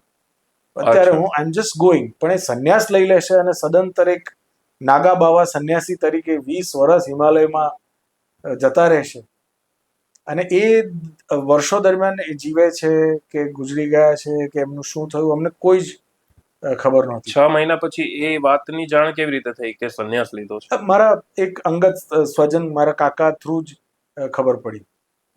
એટલે ત્યારબાદ પછી લગભગ 20 વર્ષ સુધી વી હેડ નો આઈડિયા. એટલે મારા માટે તો કોઈના પિતાજી ગુજરી જાય તો આપણે જઈને હું એવો દિલાસો આપતો લોકોને કે ભાઈ તમારા તો એકચ્યુઅલી સ્વર્ગસ્થ થઈ ગયા, મને તો ખબર પણ નથી કે જીવે છે કે મરે છે, મારે શું કરવું? સો યુ આર સતત લટકતી તલવાર નીચે જીવતા હો તમે. એવી ખાલી એટલી ખબર હોય કે સંન્યાસી થઈ ગયા છે અને ક્યાં છે ખબર નથી. તો 20 વર્ષ પછી તમે એમને શોધી કાઢ્યા. એ કેવી રીતે શોધી કાઢ્યા અને એ મુલાકાતને જો શબ્દોમાં વર્ણવી શકાય? સી હું ઘણીવાર હસતા હસતા સિરિયસ વાત કરી દેતો હોઉં છું, પણ મારું જીવન બહુ જ ફિલ્મી રહ્યું છે. મેં જે ફિલ્મો કરી છે એના કરતાં વધારે ફિલ્મ. અને ફિલ્મોમાં એટલે જ હું બહુ જ રિયલિસ્ટિક અને નેચરલ અભિનય કરી શકું છું, કારણ કે અંગત જીવનમાં મારા લગ્ન થયા 2008માં. 2009માં હું લગભગ સક્રિય રીતે ભારત સરકાર, ગુજરાત સરકાર સાથે કામ કરવા લાગ્યો હતો. એટલે ઘણા બધા મિત્રો પણ હતા જે ઇન્ટેલિજન્સમાં પણ કામ કરતા હોય. મેં 1-2 મિત્રોને કહી રાખ્યું હતું કે ભાઈ આવી રીતના ભૂતકાળમાં મૂળ નામ હર્ષદ શુક્લ અને અત્યારે ખબર નહીં શું નામ છે, પણ એમણે સંન્યાસ લીધો છે અને મૂળ નામ એમનું હર્ષદ શુક્લ છે. મૂળ અમદાવાદના બહુ જાણીતા કલાકારને કઈ ભાળ મળે તો કહેજો. કટ ટુ મને ક્યાંકથી સમાચાર મળ્યા કે હર્ષદ બાપુના નામથી વિસાવદર જુનાગઢ ગિરનાર પાસે એક તો એ જે વાત 20 વર્ષ પછી આપે આપના ફાધરને શોધી કાઢ્યા, કેવી રીતે શોધી કાઢ્યા એ આપ જણાવી રહ્યા હતા, અને એ કેવી રીતે શોધી કાઢ્યા, તમને ભાળ મળી, અને એ મુલાકાતને જો શબ્દોમાં વર્ણવી શકાય? એટલે ક્યાંકથી મારા લગ્ન પછી 1 વર્ષ થઈ ગયું હતું. હું લગભગ 33 વર્ષનો હતો અને મેં છેલ્લા જે જોયા હતા ત્યારથી એક જ સવાલ મારે પૂછવો હતો, જે કોઈ પણ બાળકને પૂછવો હોય કે તમે આવું કેમ કર્યું? તમે સ્વર્ગમાં હતા એમ કહીએ તો સ્વર્ગ તમારા ચરણોમાં હતું. પત્ની, એકનો એક સંતાન, એ સંતાન પણ સરસ અભિનય ક્ષેત્ર નામ કરી. હા, લાખો કરોડો બાળકોમાં એક એવું મળતું હોય છે નસીબ કે જ્યાં તમને આ ઉંમરથી કામ કરવાનો મોકો મળે. એવું તમને સંસારમાં બધું જ સુંદર હતું, બધું જ તમારી પાસે હતું. વેન યુ હેવ એવરીથિંગ, તો શું? એટલે એક સરસ એ વખતે જ્યારે હું શોધી રહ્યો હતો એમને, એટલે ત્યારે એક વ્યક્તિએ બહુ સરસ વાત કરી હતી કે, અને એ મારી જિંદગીમાં મને બહુ કામ આવી છે કે જ્યારે કશું જ ના હોય ત્યારે આપણને અભાવ નડતો હોય છે, પણ જ્યારે બધું જ હોય હમ ત્યારે સ્વભાવ નડતો હોય છે. હમ એટલે ઘણીવાર આપણે પેલું ભગવાન બુદ્ધ કે મહાવીર વિશે જાણીએ કે આટલું બધું હતું, એ તો રાજા હતા, બધું મૂકીને ત્યાગીને કેમ માણસ જતો રહ્યો. હમ તો એક એવી મુમેન્ટ એમની આવી હશે, તો એ શું હતી હમ અને એમાં મારો શું વાંક. હમ તમારા બંનેના પતિ પત્નીનો માની લો કે કોઈ પ્રોબ્લેમ થયો હોય, હમ કે કોઈ ઝઘડો થયો હોય, કે અણબનાવ કોઈ તમારા પોતાના જીવનમાં થયો હોય, પણ હું તો નવાણીઓ કૂટાઈ ગયો ને. હમ આ એક સવાલ ખાલી મારે પૂછવો હતો, હમ જે મેં મારા મગજમાં એક ધરબી રાખ્યો હતો હમ કે કોઈ આપણે એક વાર્તા લખી હોય કે ક્યારેક ફિલ્મ બનાવીશું, આ હમ એવું હોય ને. હમ એવી રીતે કે જો મળશે આ જન્મે તો આપણે એમને આ સવાલ પૂછીશું. અને એક ક્ષણ અને એ મળી. ક્ષણ મને મળી, કોકે કહ્યું કે આ હર્ષદ બાપુ ઉર્ફે સ્વામી સમયાનંદગીરી મહારાજ હમ અત્યારે વિસાવદર પધાર્યા છે. 20 વર્ષ પહાડોમાં હિમાલયમાં રહ્યા પછી અત્યારે પાછા ગિરનારમાં આવ્યા છે. અને હું કશું જ વિચાર્યા વગર એક આછું પાતળું એડ્રેસ હતું હમ અને લઈને હું નીકળી પડ્યો એમને શોધવા. એકલા? એકલો જ એબ્સોલ્યુટલી. માને તો કહેવાય એમ જ નહોતું, હમ કારણ કે એ તો બહુ અઘરી ઘટના થઈ ગઈ હતી. પછી જ્યારે મેં માને કહ્યું કે હું પપ્પાને મળીને આવ્યો અને એ જીવતા છે અને ગિરનારમાં જ છે, હમ ત્યારે એક જુદો એ આખું એ ફિલ્મ બને એવું છે બધું. પણ and I asked all this questions. એક પુરુષ અને બે પુરુષ વચ્ચે જે એક બહુ મેચ્યોર ચર્ચા થાય, એ રીતે મારી જિંદગીનો સૌથી મોટો એક જે ભાર હતો એ મારે ઉતારવો હતો એમને મળીને. અને વન ઓન વન મેં એમની સાથે ફર્સ્ટ ગ્લાન્સ ની વાત કરી છે કે જે ક્ષણે તમને પિતાના દર્શન થયા, એમને તમારા દર્શન થયા. હું ભારોભાર ગુસ્સામાં હતો. હમ મનમાં એકચ્યુઅલી આમ ગીરી તળેટીમાં વિસાવદર પાસે અંદર તમે જાઓ એટલે 3-4 કિલોમીટરનું ટ્રેકિંગ છે, જંગલ છે પ્રોપર. હમ એના ત્યાં પછી એક 500-700 વર્ષ જૂની હનુમાનજીની દેરી છે અને ત્યાં એમનો નાનકડો કુટિયા બનાવીને એકલા રહે છે. સો પ્રોપર આજે જંગલ પણ? છે આજે, અત્યારે પણ. સો એ અને આસપાસના ગામના એમના ભક્તો એમને ક્યારેક ક્યારેક અથવા સાંજ પડે મળવા આવે. બાકી એ સંપૂર્ણપણે એકલા રહે છે અને નાગા બાવા તરીકે નગ્નાવસ્થામાં, એમના દિગંબર અવસ્થામાં એ પોતાનું કરતા હોય છે જ્ઞાન. તો હું જ્યારે મેં વિચારી રાખેલું કે આવું કરીશ, આવું કરીશ, આવું કરીશ, ભયંકર બધા 1000 મનમાં ચાલતા હોય હમ વિચારોનો વંટોળ. અને તમારી અને ઉંમર શું હશે ત્યારે તમે પહોંચ્યા? 32 વર્ષનો. 32. અને હું સખત ગુસ્સામાં હતો. સો આઈ વોઝ વેરી એંગ્રી કે કદાચ મારી નાખું એમને, કે શું કરી નાખું. આઈ ડિડન્ટ નો હું શું કરીશ. આવું યાર, આટલું બધું મારે એકલા વિતાવવાના વારા આવ્યા. જાતે ઉછર્યો, તડકામાં ઉછર્યો. અને જ્યારે સામે અમે થયા તો એમણે મને એમ કીધું, આવી ગયો તું? બહુ જ સહજ ભાવે. એબ્સોલ્યુટલી. જાણે આપણે કેવી રીતે મળ્યા. હા હમણાં થોડાક દિવસો પહેલા મળ્યા હતા ને આજે ફરી મળ્યા. તો એમાં કઈ, અરે યુવરાજભાઈ ક્યાં, અરે કોણ, અથવા તો કોણ છો તમે? ઓળખી જ ના શકો ને તમે કોઈ વ્યક્તિને 20-22 વર્ષે મળતા હો. પણ એ ઓળખી ગયા અને બહુ સહજ ભાવે કીધું કે આવી ગયો. એટલે મારો બધો જે કંઈ પણ હતો ને, બધો ત્યાં જ ઓગળી ગયો. અને મેં પૂછ્યું કે ઇટ ઇઝ નોટ પોસિબલ. આ શક્ય જ નથી કે તમે મને ઓળખી શકો. તમે છેલ્લો મને 8 વર્ષની ઉંમરે જોયો હતો. ત્યારે એમણે એક વાક્ય કીધું કે 20 વર્ષ મેં જે સાધના કરી રહ્યો છું હું અત્યારે પણ, અને જે કરી છે અત્યાર સુધી, એ આ જ છે. હું જુદો હતો જ નહીં તમારાથી ક્યારેય. તમારી સાથે જ હતો. મારું એક મન તમારી સાથે જ કોન્સ્ટન્ટ હતું. એટલે ત્યારથી અને તમે જે પ્રશ્નો લઈને ગયા હતા એ તમે ના પૂછી શક્યા. એ પછી શાંતિથી બેસીને આવી રીતે એમની સાથે મેં એક પોડકાસ્ટ કર્યો પ્રોપર. પણ એ ખાલી એમની મેમરીમાં છે ને મારી મેમરીમાં છે. અચ્છા. હવે આજે લગભગ 40-42 વર્ષ થયા એમને સંન્યાસ લીધે, અને હું એમને 4 વાર મળ્યો હોઈશ. મારી દીકરીના જન્મ પછી પણ હું એમને મળવા આશીર્વાદ લેવા લઈ ગયો હતો. મારી પત્ની, મારા સાસુ સસરાને પણ મળવા લઈ ગયો હતો. પણ હજી સુધી મારી એટલી હિંમત નથી થઈ કે હું માને મનાવી શકું, કે અથવા એમને મનાવી શકું કે તમે બે એકબીજાને મેમ નથી મળવા માંગતા. પોસિબલ જ નથી. કારણ કે કોઈ સ્ત્રી 40-42 વર્ષ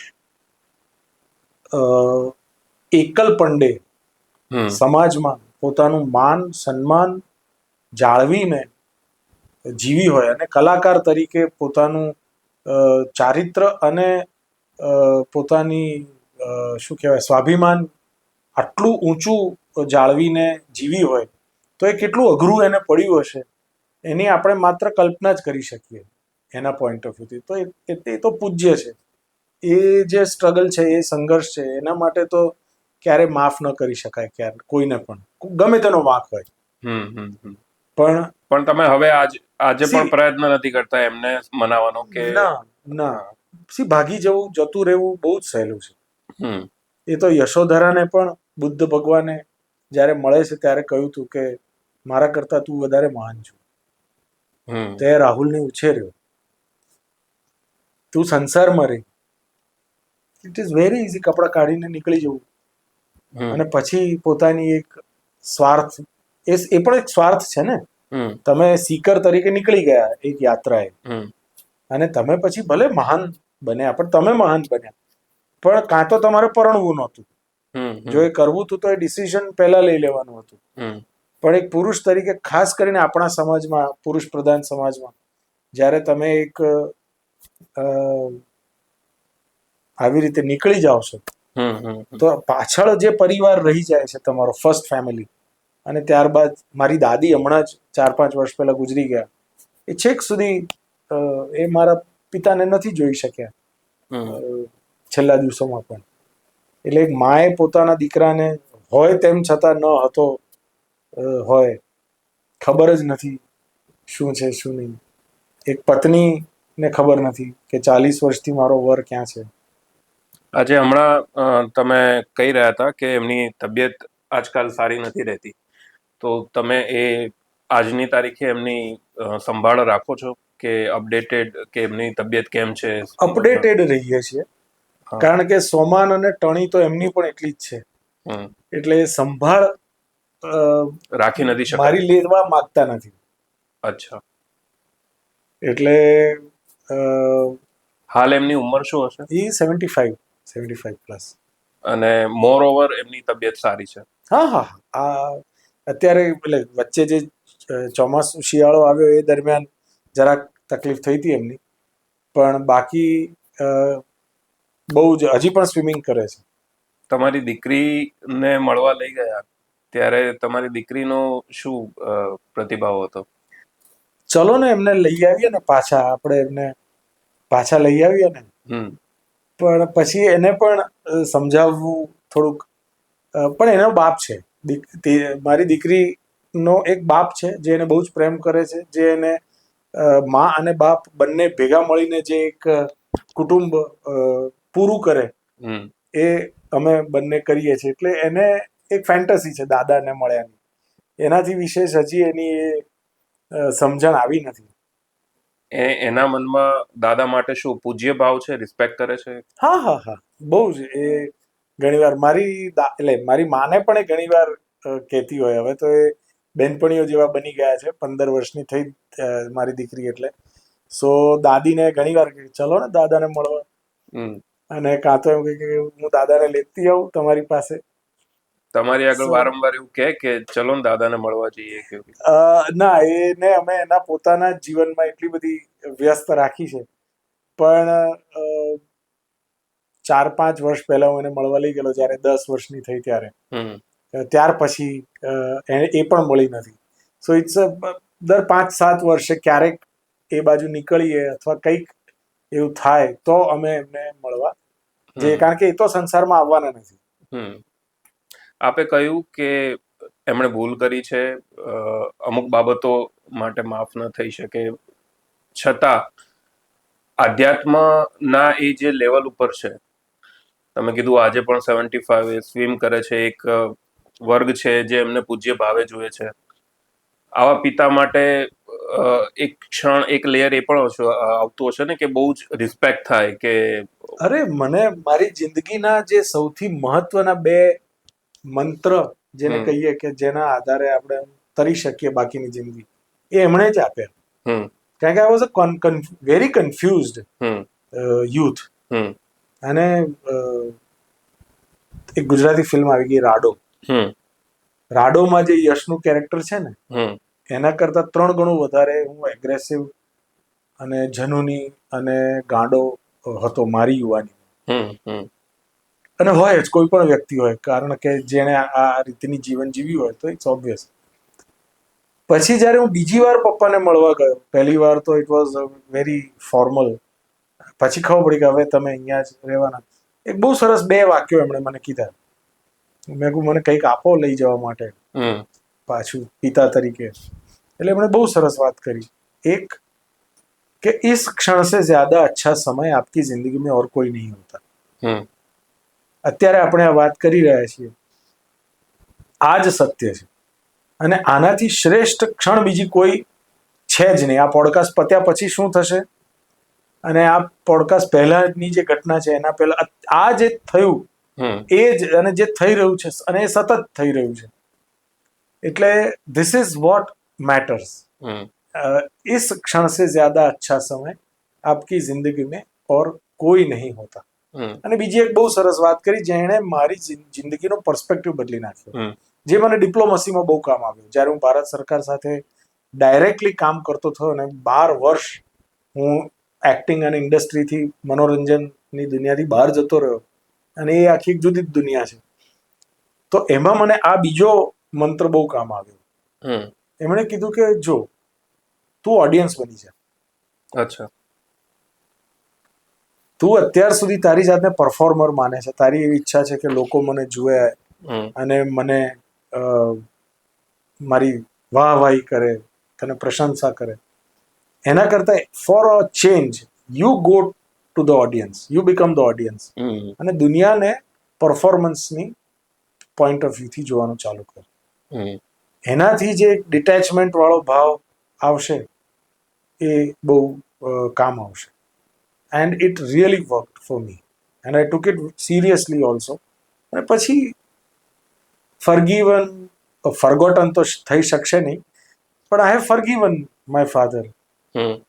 કે ભાઈ તમારા પોતાના જે કંઈ પણ સત્ય હતું એ સત્ય માટે તમે દરેકનું પોતપોતાનું સત્ય હોય છે. મારા માટે તમારી પાછળ એક દરવાજો છે, તમારા માટે મારી પાછળ એક વોલ છે અને એક પોસ્ટર લાગેલું છે. સો મારું સત્ય છે, તમારું સત્ય છે. And we are both right. There is nothing like a universal truth. જે અધ્યાત્મની ચરમ સીમા પર છે આપના પિતાજી, તમારા જીવનમાં અધ્યાત્મ શું છે? હજી તો ખોજ ચાલુ છે. અત્યારે તો આઈ જસ્ટ સ્ટાર્ટેડ. મારા માટે કર્મયોગ. હું કૃષ્ણને ખૂબ મારાથી થાય એટલું એબ્ઝોર્બ કરવાનો પ્રયત્ન કરતો રહેતો હોઉં છું. એટલે મારો હીરો કૃષ્ણ છે. તો એમાં બસ કર્મયોગ, ભક્તિ યોગ અને આપણો જ્ઞાન યોગ, એમાંથી મારા માટે તો કર્મયોગ ઇઝ વોટ ઇઝ અલ્ટિમેટ. કારણ કે કરશો તો જ થશે આગળ જતા. ભક્તિ કર્યા કરવાથી નહીં મળે. જ્ઞાન હશે પણ એને ઇમ્પ્લિમેન્ટ નહીં કરો, એનું કર્મમાં જો પરિવર્તન નહીં થાય. મને આવડે છે ફિલ્મ બનાવતા, મેં બનાવી ખરી. આવી કેટલી આઈટમો આપણે ત્યાં ઇન્ડસ્ટ્રીમાં ફરતી હોય કે અરે ક્વાન્ટન ટેરેન્ટિનો કોણ છે, વૈસલ શાહ, ઠીક, હવે સંદીપ પટેલ ને બધા. અરે ભાઈ તું પેલા બનાવતો ખરી, તું આટલું બધું એમના જેટલું કરી લો એકવાર, પછી તમે પોતાની જાતને. એટલે એવા જ્ઞાન હોય તોય કંઈ કામનું નથી unless it's implemented and put on table. અને એટલે મારા માટે તો કર્મયોગ ઇઝ માય અધ્યાત્મ. કરને સે હોતા હૈ, બાબા રામદેવ કહે છે ને. એટલે કરવું તો પડશે જ. અને પેલું એક બહુ સરસ ઘણી વાર રિક્ષાવાળાની પાછળ કે ટ્રકની પાછળ છે ને તમને જીવનનું મર્મ મળી જાય. ઘણી વાર લખ્યું છે જો બકા તકલીફ તો રહેવાની, આવું લખેલું ક્યાંક મેં ટ્રકની પાછળ વાંચ્યું હતું. એ જીવનનો it is going to be there. તો એક શ્વાસ લેતા પણ કેટલા બધા લાખો એટમ્સ આપણે મારી નાખીએ છીએ. એટલે એક શ્વાસ લેવો એ પણ એક સંઘર્ષ છે. તો એ તો બધું રહેવાનું. પછી આપણે બધું આરામથી બધું મળી જાય ને તો તકલીફ તો રહેવાની, અને તકલીફની સાથે જ રહેવાનું છે. ના મને આરામથી એક સરસ રોલ મળી ગયેલો દૂરદર્શનમાં. જેમાં હું તમારી સાથે અભિનય કરતો હતો. જી એટલે હું તો બહુ ગર્વથી કહું કે મેં મકરંદભાઈ સાથે અભિનય કર્યો છે, પણ મકરંદ શુક્લાને જો પૂછવામાં આવે કે યુવરાજ જાડેજા સાથે તમે આટલી એક બચ્ચન સાહેબ, સંજીવ કુમાર અને આટલી લાંબી ઇનિંગ પછી એક યુવરાજ સાથે અભિનય કરવાનો શું છે મેમરી ને કેવો હતો અનુભવ? ના સી એક્ટિંગ છે ને એ એક આપણા ધંધા જેવું પ્રોફેશન, જેમ બીજો કોઈ પણ ધંધો હોય એવી રીતનો હમ પ્રોફેશન છે, હમ અથવા તો શોખ હોય, વધીને શોખ હોય કાં તો ધંધો હોય, એનાથી વિશેષ તો કંઈ ના હોય. હમ કોઈ બળજબરીથી તો એક્ટિંગ કરતું ના હોય કે હમ. મજબૂરીમાં એક્ટિંગ કરતું ના હોય. હમ સો મારા માટે હવે at this stage it's only personal equation that matters. Hmm એટલે મને એ ઓરા એ વ્યક્તિનો મને ભગવાનની દયાથી હમ આ ઉંમરે અત્યારે હું આઈ કેન ફીલ દેટ, એટલે મને તરત હું સૂંઘી લઉં છું, આઈ કેન સ્મેલ પીપલ. હમ તો મને ખબર પડી જાય કે આમની સાથે આપણું જામ છે. હમ પછી ભલે મળીએ નહીં, ભાઈબંધી નહીં, આપણે લગભગ 4-5 વર્ષ પછી વાત કરીએ, 2-3-4 વર્ષ પછી વાત કરીએ હા, છીએ, હા. ક્યાંક પ્રીમિયર્સમાં કે ક્યાંક મળી હમ. જઈએ, વાત જુદી છે. પણ it was a very pleasant experience. વાહ. અને મારું હંમેશા એ રહે કે આઈ હોપ કે તમને મારું પ્લેઝન્ટ્રીઝ મારા તરફથી, હું કોઈને જાણી જોઈને કે અજાણે નિરાશ કે દુઃખ ન પહોંચાડી દઉં, એનું હું બહુ કોશિયસલી ધ્યાન રાખતો હોઉં છું. મારી અત્યારે એક જ ચિંતા છે જીવનમાં હમ. કે હું કોઈને જાણી જોઈને કે અજાણે પણ દુઃખ ન પહોંચાડી દઉં, કોઈ પણ પ્રકારનું. ના હું તો મને બહુ મજા પડતી તમને ઓબ્ઝર્વ કરતો હતો ને સેટ ઉપર, જે તમે કીધું એ નેચરલ એક અભિનય તમારો જે માણવાની શીખવાની મજા પડે.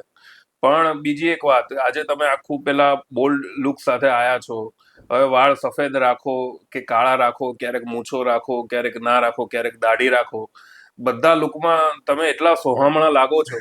હવે એ તો ક્યાંથી લાવવું અભિનય, તો પેલું એ થાય. એટલે સી એ જ stretching your limits and going that extra mile. દરેકને પોતપોતાનું એક સ્ટ્રક્ચર આપેલું છે.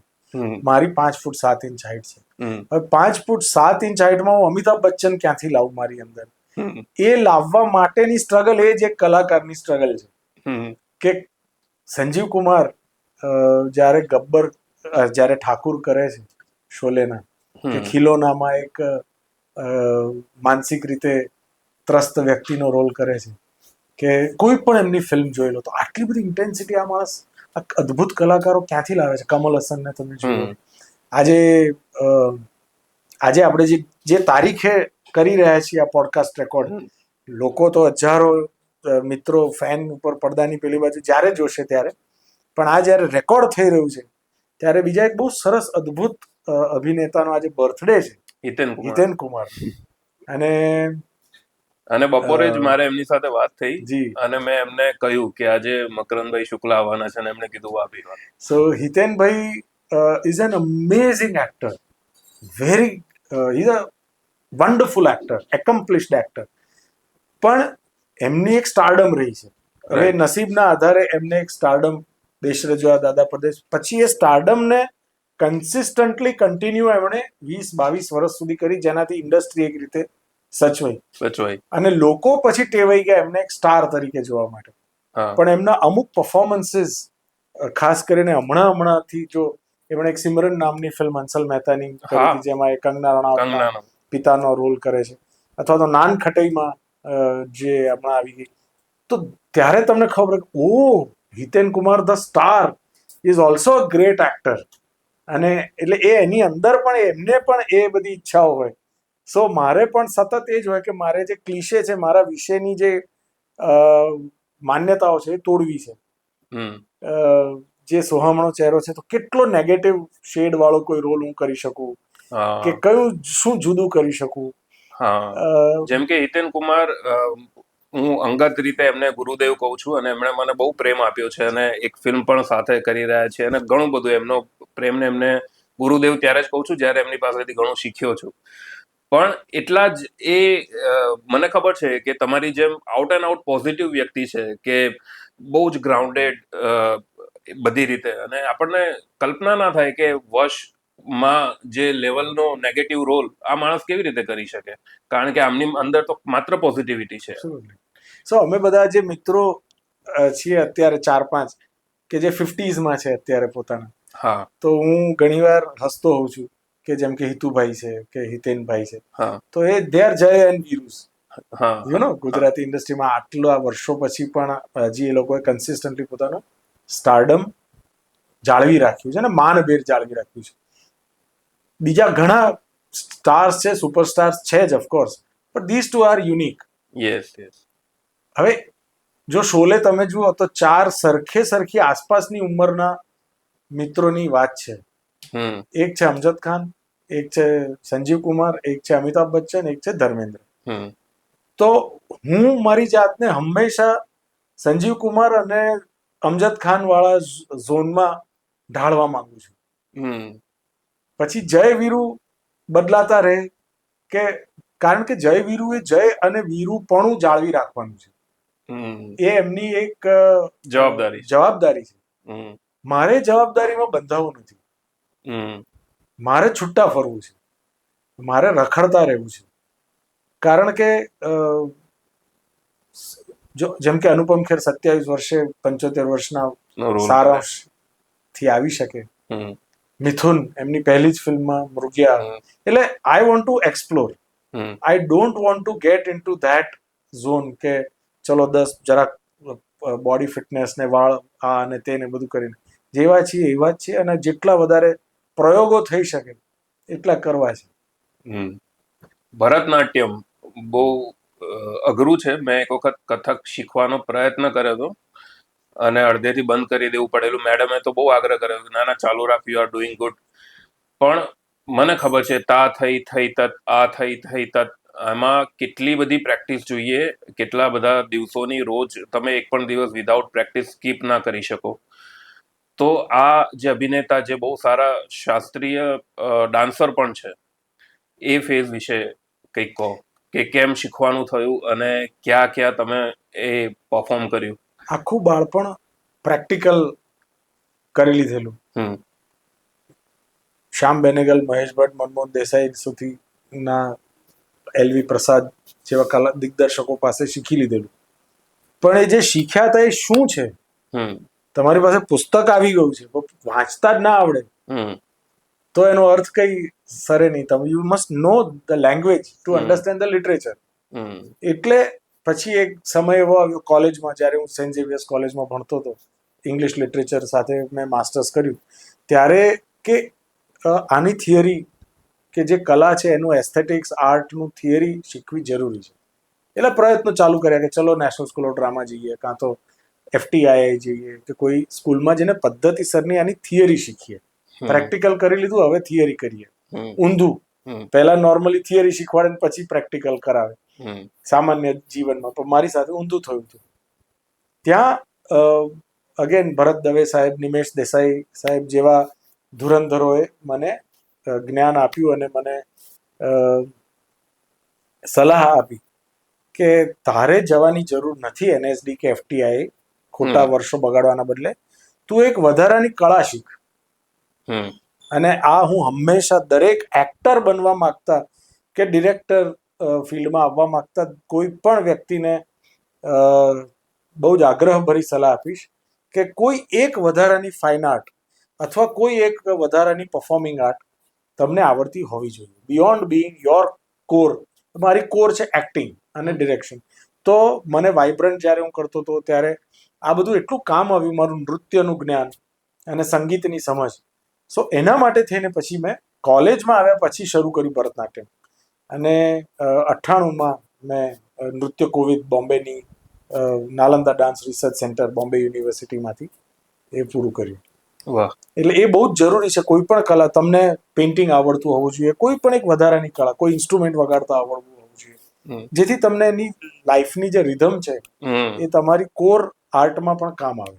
બહુ સરસ વાત કરી તમે. એક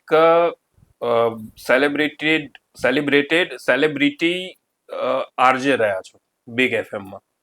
એ રેડિયોનો અનુભવ જે સૌથી યાદગાર અનુભવ એ વખતનો હોય, કારણ કે એ તમારું સેલિબ્રિટી સ્ટેટસ હતું એ વખતે આરજે તરીકેનું, તો એની કોઈ મેમરી? રેડિયો એ સૌથી અઘરું માધ્યમ છે. અચ્છા. હવે આજના પેલા હાઈપર એનર્જી વાળા યુગમાં અત્યારે કેટલું રેલેવન્ટ છે કે નહીં એ તો આગળ જતા સમય કહેશે, પણ રેડિયોનું પરિભાષા એવી કહે છે કે it is theatre of mind. Theatre of mind. Mind. હું જ્યારે તમને જોઈ રહ્યો છું ત્યારે મને ખબર છે કે આ યુવરાજ છે, પણ હું જ્યારે સાંભળી રહ્યો છું ત્યારે મારા મનમાં મારી કલ્પના પ્રમાણેના યુવરાજ છે. હા. જ્યારે 1000 લોકો યુવરાજને સાંભળે છે તો 1000 યુવરાજો એમના મગજમાં પેદા થાય છે. કોકના માટે યુવરાજ 25 વર્ષના છે, કોકના માટે યુવરાજ 40 વર્ષના છે, કોકના માટે યુવરાજ કેવા હશે, આ બિલકુલ દાઢીવાળા હશે. વાંચન જેવી વાત થઈ કે આપણે નવલકથા વાંચીએ છીએ. એક્ઝેક્ટલી. એટલે રેડિયોની પરિભાષા છે, રેડિયોને થિયેટર ઓફ ધ માઇન્ડ કહેવાય છે. અને મારે એ એક્સપ્લોર કરવું હતું કે અને પ્લસ સમય, ઇટ્સ ટાઈમ, ઇટ્સ લાઈવ. એટલે ક્ષણે ક્ષણનો તમને આપણે ત્યાં એક ટર્મ વપરાય છે કલાકારોમાં કે he is radio trend. Radio trend મતલબ એને કલાકો કે મિનિટોની ઘટના નહીં, એને સમય સેકન્ડ્સમાં માપતા આવડે છે. Being a radio trend person is that you are able to measure it in seconds. એટલે એ 2 વર્ષ, અને હું કોન્સોલ વાપરતા શીખી ગયો હતો 2 વર્ષ. મેં જ મારા જેટલા પણ શોઝ કર્યા એક પણ દિવસ મેં પ્રી રેકોર્ડેડ નથી કર્યો. I use to always go live. રાજકોટથી હું કરતો હતો અને સવારે 7 વાગે એટલે આખું રાજકોટ એને ગુડ મોર્નિંગ મારા વાલા અને વાલુડીઓ રાજકોટના એમ કરીને મારો શો શરૂ થાય કે એ હણહણતા 7 ગોડલા પર સૂરજડો રાજકોટની માલિપા આવી પૂગે ત્યારે બીક ચાય મકરંદની સાથે ઉપડે એમ કરીને.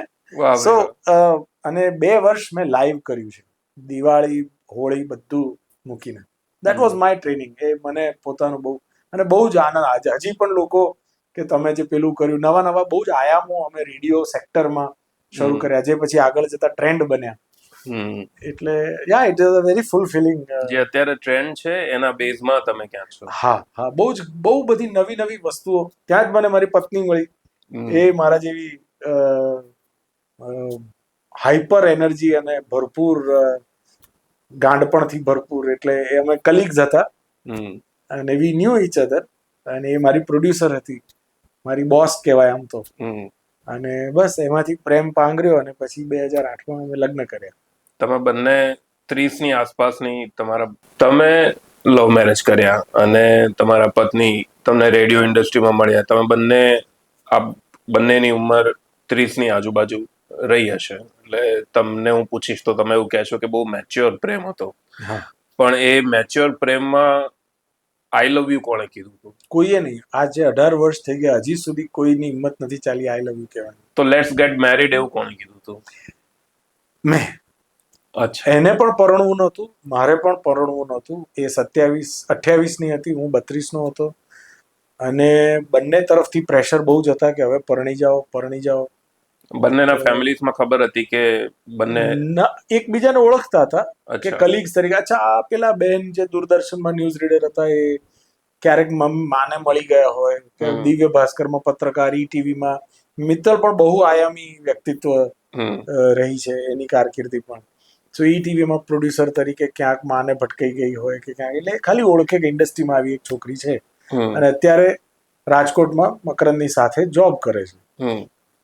અને મને એના ફેમિલી વિશે કંઈ જ, એ સંપૂર્ણ એક સામાન્ય બહુ જ સરસ ભણી ગણી અને સરકારી નોકરી લઈ લેવાની વાળા કુટુંબવાળી માનસિકતાવાળા કુટુંબમાંથી આવે. એટલે એ પણ એના કુટુંબની કાળું ઘેટું બ્લેક શીપ હતી કે જે આ ફિલ્ડમાં આવી હતી. અધરવાઇઝ MSc IT કરેલું એને મૂળ તો. પણ સો મેં કીધું કે એમ જ હસતા મજાકમાં અમારે એકબીજાને ભાઈ બહેન કહીને બોલાવવાના સંબંધો. એટલે મિત્તલબેન એક કામ કરો, તમારે પરણવું નથી, મારે પરણવું નથી. મને કે હા સર કંઈક કરો ને. મેં કહ્યું મારી આ જન્મ કુંડળી મારી મારી પાછળ પડી છે, તમારી મને આપી દો. એટલે આપણે મેં કહ્યું જે 2-4 મહિના નીકળ્યા. કારણ કે આપણે મળવાનું તો ગુણાંક તો એક બી મળવાનો છે નહીં. અમે એટલું બધું ઝઘડતા હતા, આખું ગામ રાજકોટ અમારો શો ઝઘડાનો જોવા આવે. એટલે ક્રિએટિવ ક્રિએટિવ ડિફરન્સીસ માટે બહુ જ ઝઘડા થતા અમારા બે વચ્ચે. તો મેં કહ્યું લગ્ન તો થવાના છે નહીં, જે રીતે આપણે ઝઘડીએ છીએ જોતા. પણ બધું ગુણાંક ને મેળાપક ને બધું મળી ગયું ને પછી તો ક્યારે શું કેવી રીતે 6 મહિનામાં ગોઠવાઈ ગયું. એટલે હું ઘણી વાર કહું છું મિત્તલ ફસાઈ ગયા હો આપણે બે એકબીજામાં. પણ તમે કહો છો અને સારા ફસાયા. એટલે સુખી લગ્ન જીવન તમારું. હા, એ બે ગાંડા જ એકબીજાને સમજી શકે. એક ડાયું ને ગાંડું હોય ને તો લોચો થાય. કાં તો બે ડાયા હોય, કાં બે ગાંડા હોય, કાં તો અડધા ગાંડા અડધા ડાયામાં લોચા બહુ થતા હોય છે. એવું બે ગાંડા સારા, અમે બે ગાંડા છીએ, અમારી પોતાની બંનેની ઘેલછાઓ છે. પણ એક ગાંડું ને એક ડાયું હોવું જોઈએ ને, તો બેલેન્સ થઈ જાય. ના, એમાં જ એકબીજાને ગાંડાને પેલું ડાયું સમજાય નહીં ને ડાયાને ગાંડું સમજાય નહીં, એવું થાય. એટલે either you both must be made or you એટલે બંનેના લાઇકિંગ્સ ડિસલાઇકિંગ્સ એક રીતે એમ કહું તો one a very light manner, કે તમારી બંનેની જનૂન અને તમારી બંને પાત્રોની એ સરખી હોવી જોઈએ, પેશન. પણ બંને ભલે આટલા ક્ષેત્રો જુદા હોય, એનું ક્ષેત્ર એકેડેમિક્સ છે. જી બંને આટલા પેશનેટ, તો પ્રેમમાં પેશનેટ કિસ્સાઓ, ગાણપણના કિસ્સાઓ કેમ નહીં? કારણ કે ઉંમર જતી રહી હતી. પેલો પપ્પી લવ ફર્સ્ટ સાઇટ વાળો લવ તો હતો નહીં. મિત્તલ એક બહુ જ દીર્ઘ કારકિર્દી પત્રકાર તરીકે, કવયિત્રી તરીકે ઈટીવી તો તમારા પર કાવ્યો લખ્યા હશે ને? અરે હોય, એના કરતા હું વધારે સારા કાવ્યો લખું છું, પણ તમે કોઈ કાવ્ય લખ્યું એમના માટે? ના, ક્યારેય નહીં. કહું છું ને, આઈ લવ યુ કહેવાનો ક્યારેય અવસર જ પ્રાપ્ત નથી થયો. To be understood. તો બી તેમ છતાં પણ એમ કેવું હોય કે એમ શોધીને એક મેમરી કે જે બહુ જ રોમેન્ટિક તમારી વચ્ચેની, કે આ એક રોમેન્ટિક મેમરી છે અમારી. હા, એટલે રાજકોટ જ્યારે છોડવાનું આવ્યું અને અમે નક્કી કરી લીધું કે હવે લગ્ન કરીશું, તો ત્યારે રમેશ પારેખ આપણી વચ્ચે વિદાય લઈ ચૂક્યા હતા. અચ્છા. અને રમેશ પારેખે મને અને મેં રમેશ પારેખ સાહેબને એક વચન આપેલા, અમે બે એકબીજાને કોલ આપેલા કે એમની કવિતાઓનું નાટ્યાત્મક મંચન હું એક દિવસ કરીશ. કારણ કે મારા પ્રિય, એમ બહુ જ ગમે મને, મેં એમને આખા વાંચ્યા છે ને ઉતારવાનો પ્રયત્ન કર્યો છે. તો રાજકોટ જ્યારે છોડવાનું હતું ત્યારે રાજકોટ રેસકોર્સમાં ઓપન એર થિયેટર, અને એ પણ એમનું નામ રમેશ પારેખ રંગ ઉપવન આપવું જોઈએ, અમે જ રાજકોટ મ્યુનિસિપલ કોર્પોરેશનને બહુ આગ્રહ કરેલો, પ્રેમભર્યો, ને એમણે માન્યો ખરો. અને એ શો મેં ડિરેક્ટ કરેલો, રાજકોટ રમેશ અને રંગીનિયત, જેમાં એમની કવિતાઓનું અમે ડ્રામેટાઇઝેશન કર્યું હતું. માત્ર કવિતાઓનું નાટ્યાત્મક મંચન. જુદી વાત, નવી વાત. કારણ કે એમની કવિતાઓમાં ભારોભાર નાટ્યાત્મકતા છે.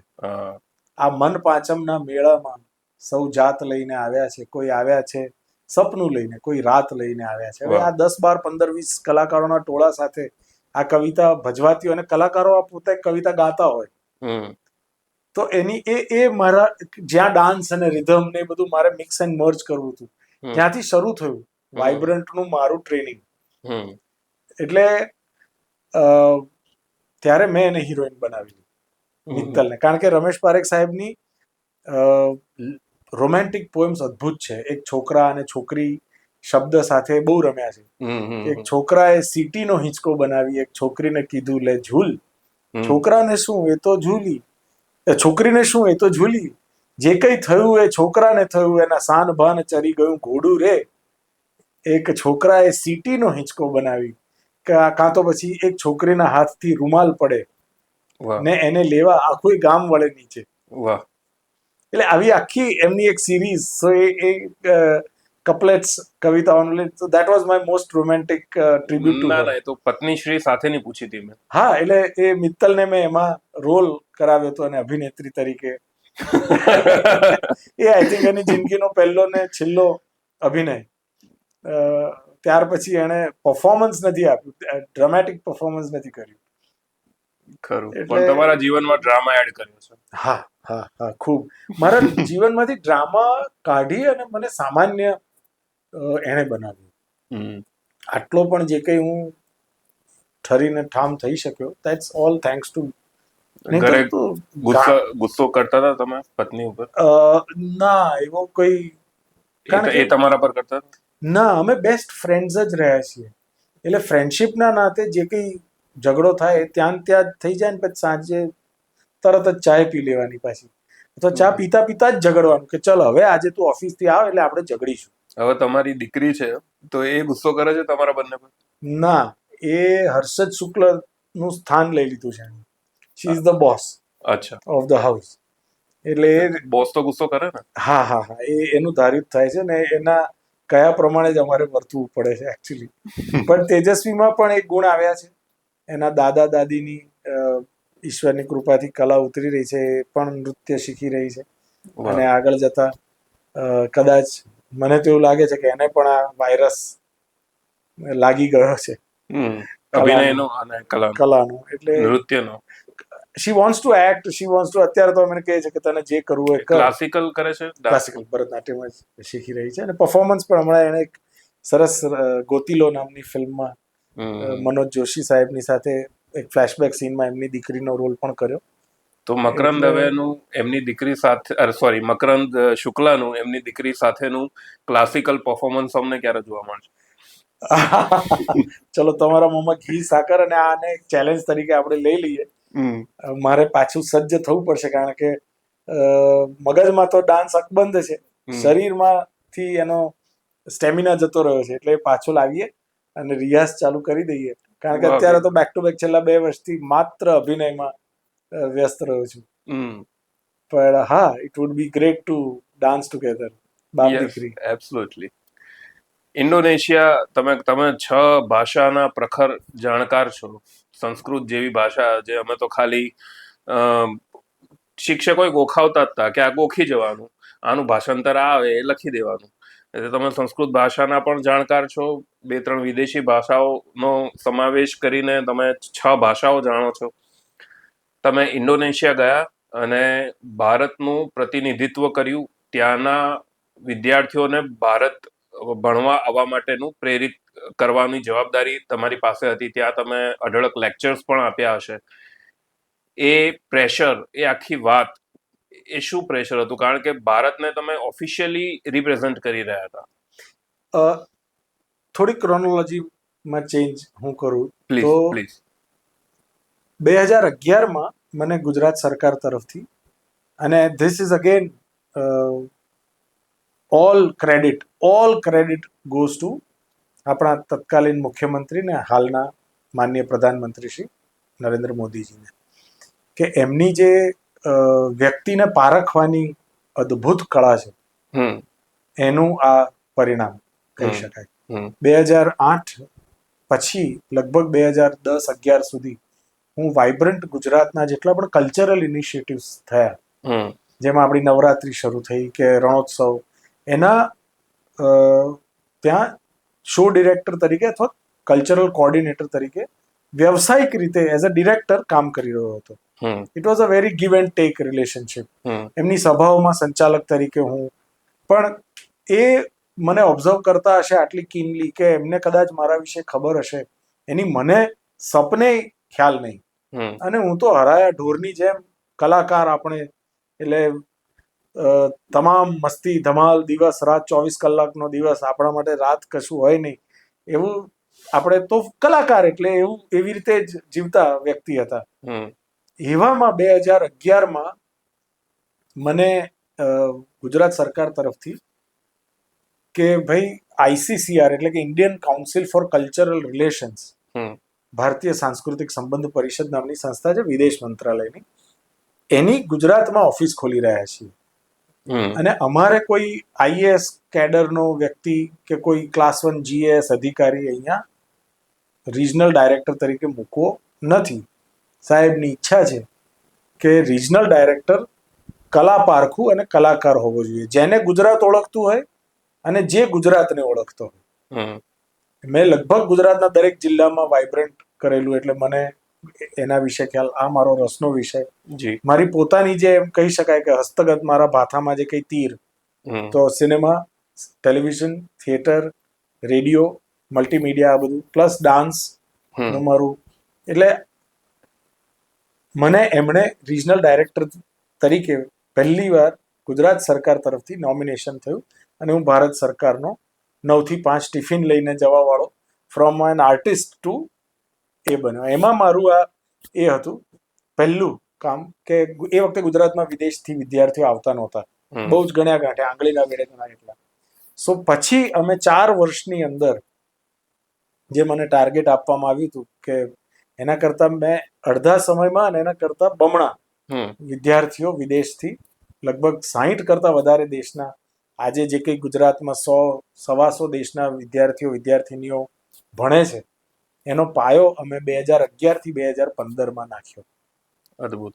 અને 2014 જ્યારે તેઓ પ્રધાનમંત્રી બન્યા પછી મને રશિયા જવાનું પ્રાપ્ત થયું ભારત સરકાર વતી. એટલે કામને ખેંચે. તમે પરફોર્મ કર્યું હોય, હું આ ફિલ્મમાં સારું કામ કરીશ તો તમે મને બીજી ફિલ્મમાં લેશો, સીધી વાત છે. એટલે કામ આપણું એવું કરો કચાવીને કે અને પછી ઇન્ડોનેશિયા 2015 એન્ડમાં જવાનું થયું, જે 2022 સુધી મને એક ગુજરાતના ફર્સ્ટ કલ્ચરલ ડિપ્લોમેટ તરીકે ઇન્ડિયન ફોરેન સર્વિસીસના પોલિટિકલ એપોઇન્ટી તરીકે મને ત્યાં અને જુદા જુદા ભારતીય સંસ્કૃતિનું પ્રચાર પ્રસાર કરવાનો જે અદ્ભુત મોકો મળ્યો. અને ઇન્ડોનેશિયા દેશ બહુ મજાનો છે.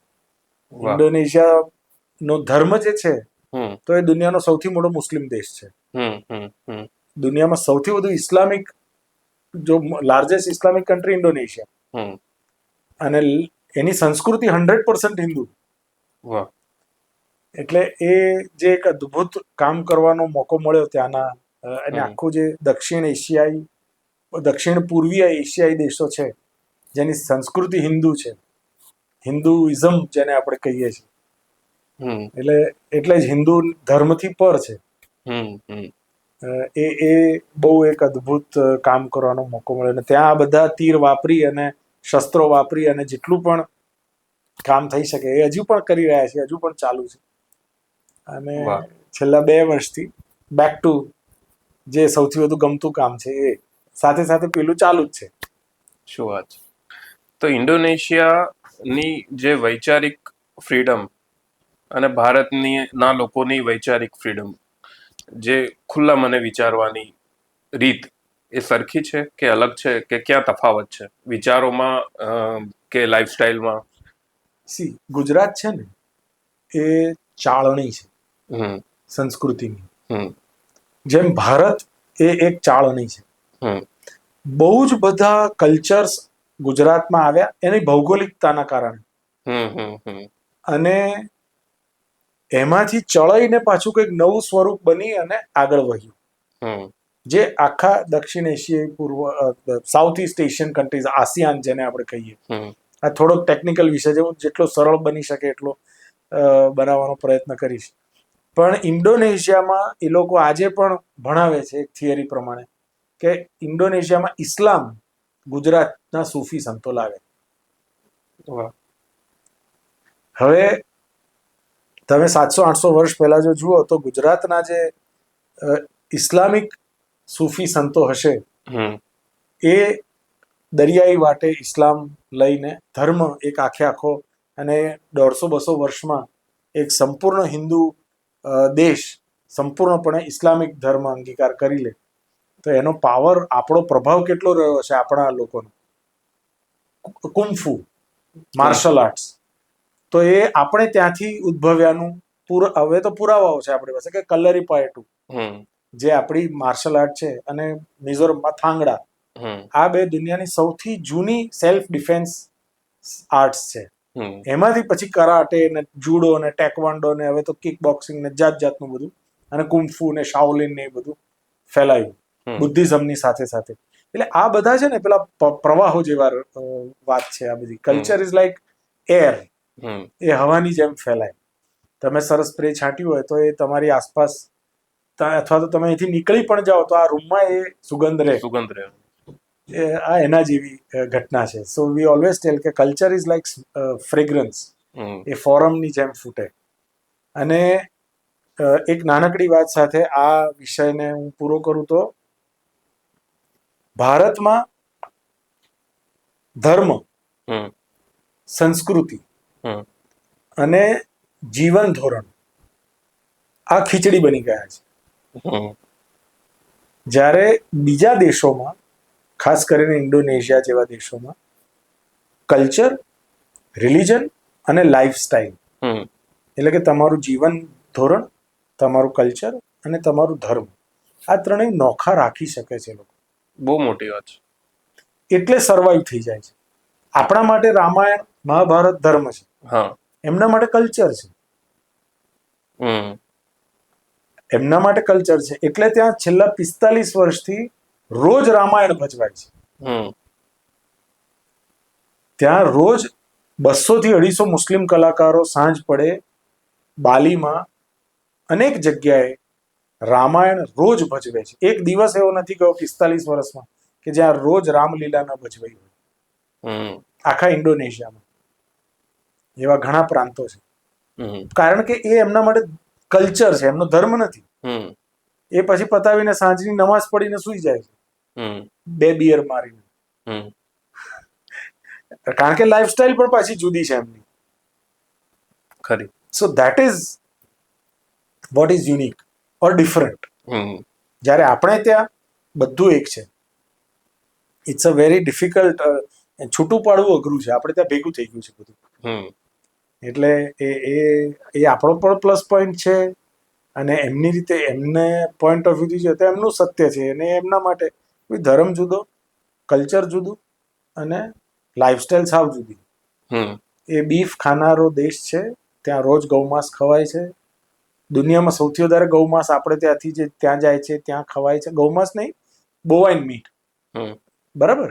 ગોમાંસ પણ થાય છે એક્સપોર્ટ. એ તો એ લોકો તો ત્યાં ખાય જ છે, બીફ એમના માટે ત્યાં, પણ આપણે ત્યાંથી એક્સપોર્ટ બોવાઇન મીટ થાય છે.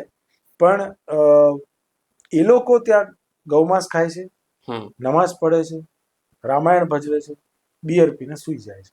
હમ અને એમની પવિત્રતામાં આ આખી ઘટનામાં ક્યાંય લેશ માત્ર એમના સંસ્કારોમાં કે એમના સારાપણામાં ક્યાંય કોઈ ઓટ નથી આવી.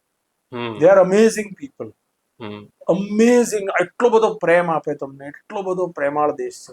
હમ હવે એમને તો હવે આપણા જેવું કોઈ અહીંથી ગયેલું હોય, અરે બાપરે આ શું ચાલી રહ્યું છે. એટલે એવા કેટલાય પરિવારો ને હું ઓળખું છું કે જ્યાં પિતા હિન્દુ હોય, પત્ની મુસ્લિમ હોય, દીકરો ક્રિશ્ચન હોય, અને દીકરી વિચારતી હોય કે આજે કયા કપડાં પહેરવું. એવી રીતે કે ભાઈ હમણાં 5 વર્ષ તો હું એમ કે કન્ફ્યુશિયસ હતી, લાઓસ ધર્મ મેં એમને માનતી હતી, હવે વિચારું છું કે એથિઝમ પર 5 વર્ષ કામ કરું. વાહ પછી મન થશે તો પાછી ઇસ્લામ બની જઈશ, વાહ. ક્યારેક હિન્દુ બની જાય. તો દે ચેન્જ. પણ એની મજા છે ને કે જુદી જુદા લોકો જ્યારે સાથે મળીને આપણા દેશનું જે સૂત્ર છે અનેકતામાં એકતા, Exactly. વિવિધતામાં Yeah, એકતા, અને સૌથી મોટી કરુણા જે છે કે આપણે ત્યાં બધા લોકો ધર્મના નામે જ ડિવાઈડ થાય છે. પછી એ પોલિટિકલી હોય કે વ્યક્તિગત રીતે હોય, આપણે ત્યાં બહુ સહેલા છે લોકોને ધર્મના નામે અંદર અંદર ઝઘડાવવા. આપણે ત્યાં આપણને ખબર જ નથી ધર્મ શું છે, સંસ્કૃતિ શું છે અને જીવન ધોરણ શું છે. હમ એ જ હજી તો આપણે, એટલે જ મેં કીધું ને કે આપણે ત્યાંથી ખીચડી બની જ જાય છે. હમ હમ હમ એના કારણે તમે કંઈક કહેવા માંગતા હો પણ એનો જુદું અર્થઘટન બીજા પોઈન્ટ ઓફ વ્યૂ થી લઈને કોક તમારી ઉપર આરોપ મૂકી શકે, હમ જ્યારે તમારી એ વાત હોય જ નહીં કહેવાની. હમ હમ હમ એટલે it is very difficult to hmm to make distinctions. આપણે ત્યાં કાં તો એ વિષય જ ભૂલી જાઓ, એ સેન્સિટિવિટીમાં જ ન પડો.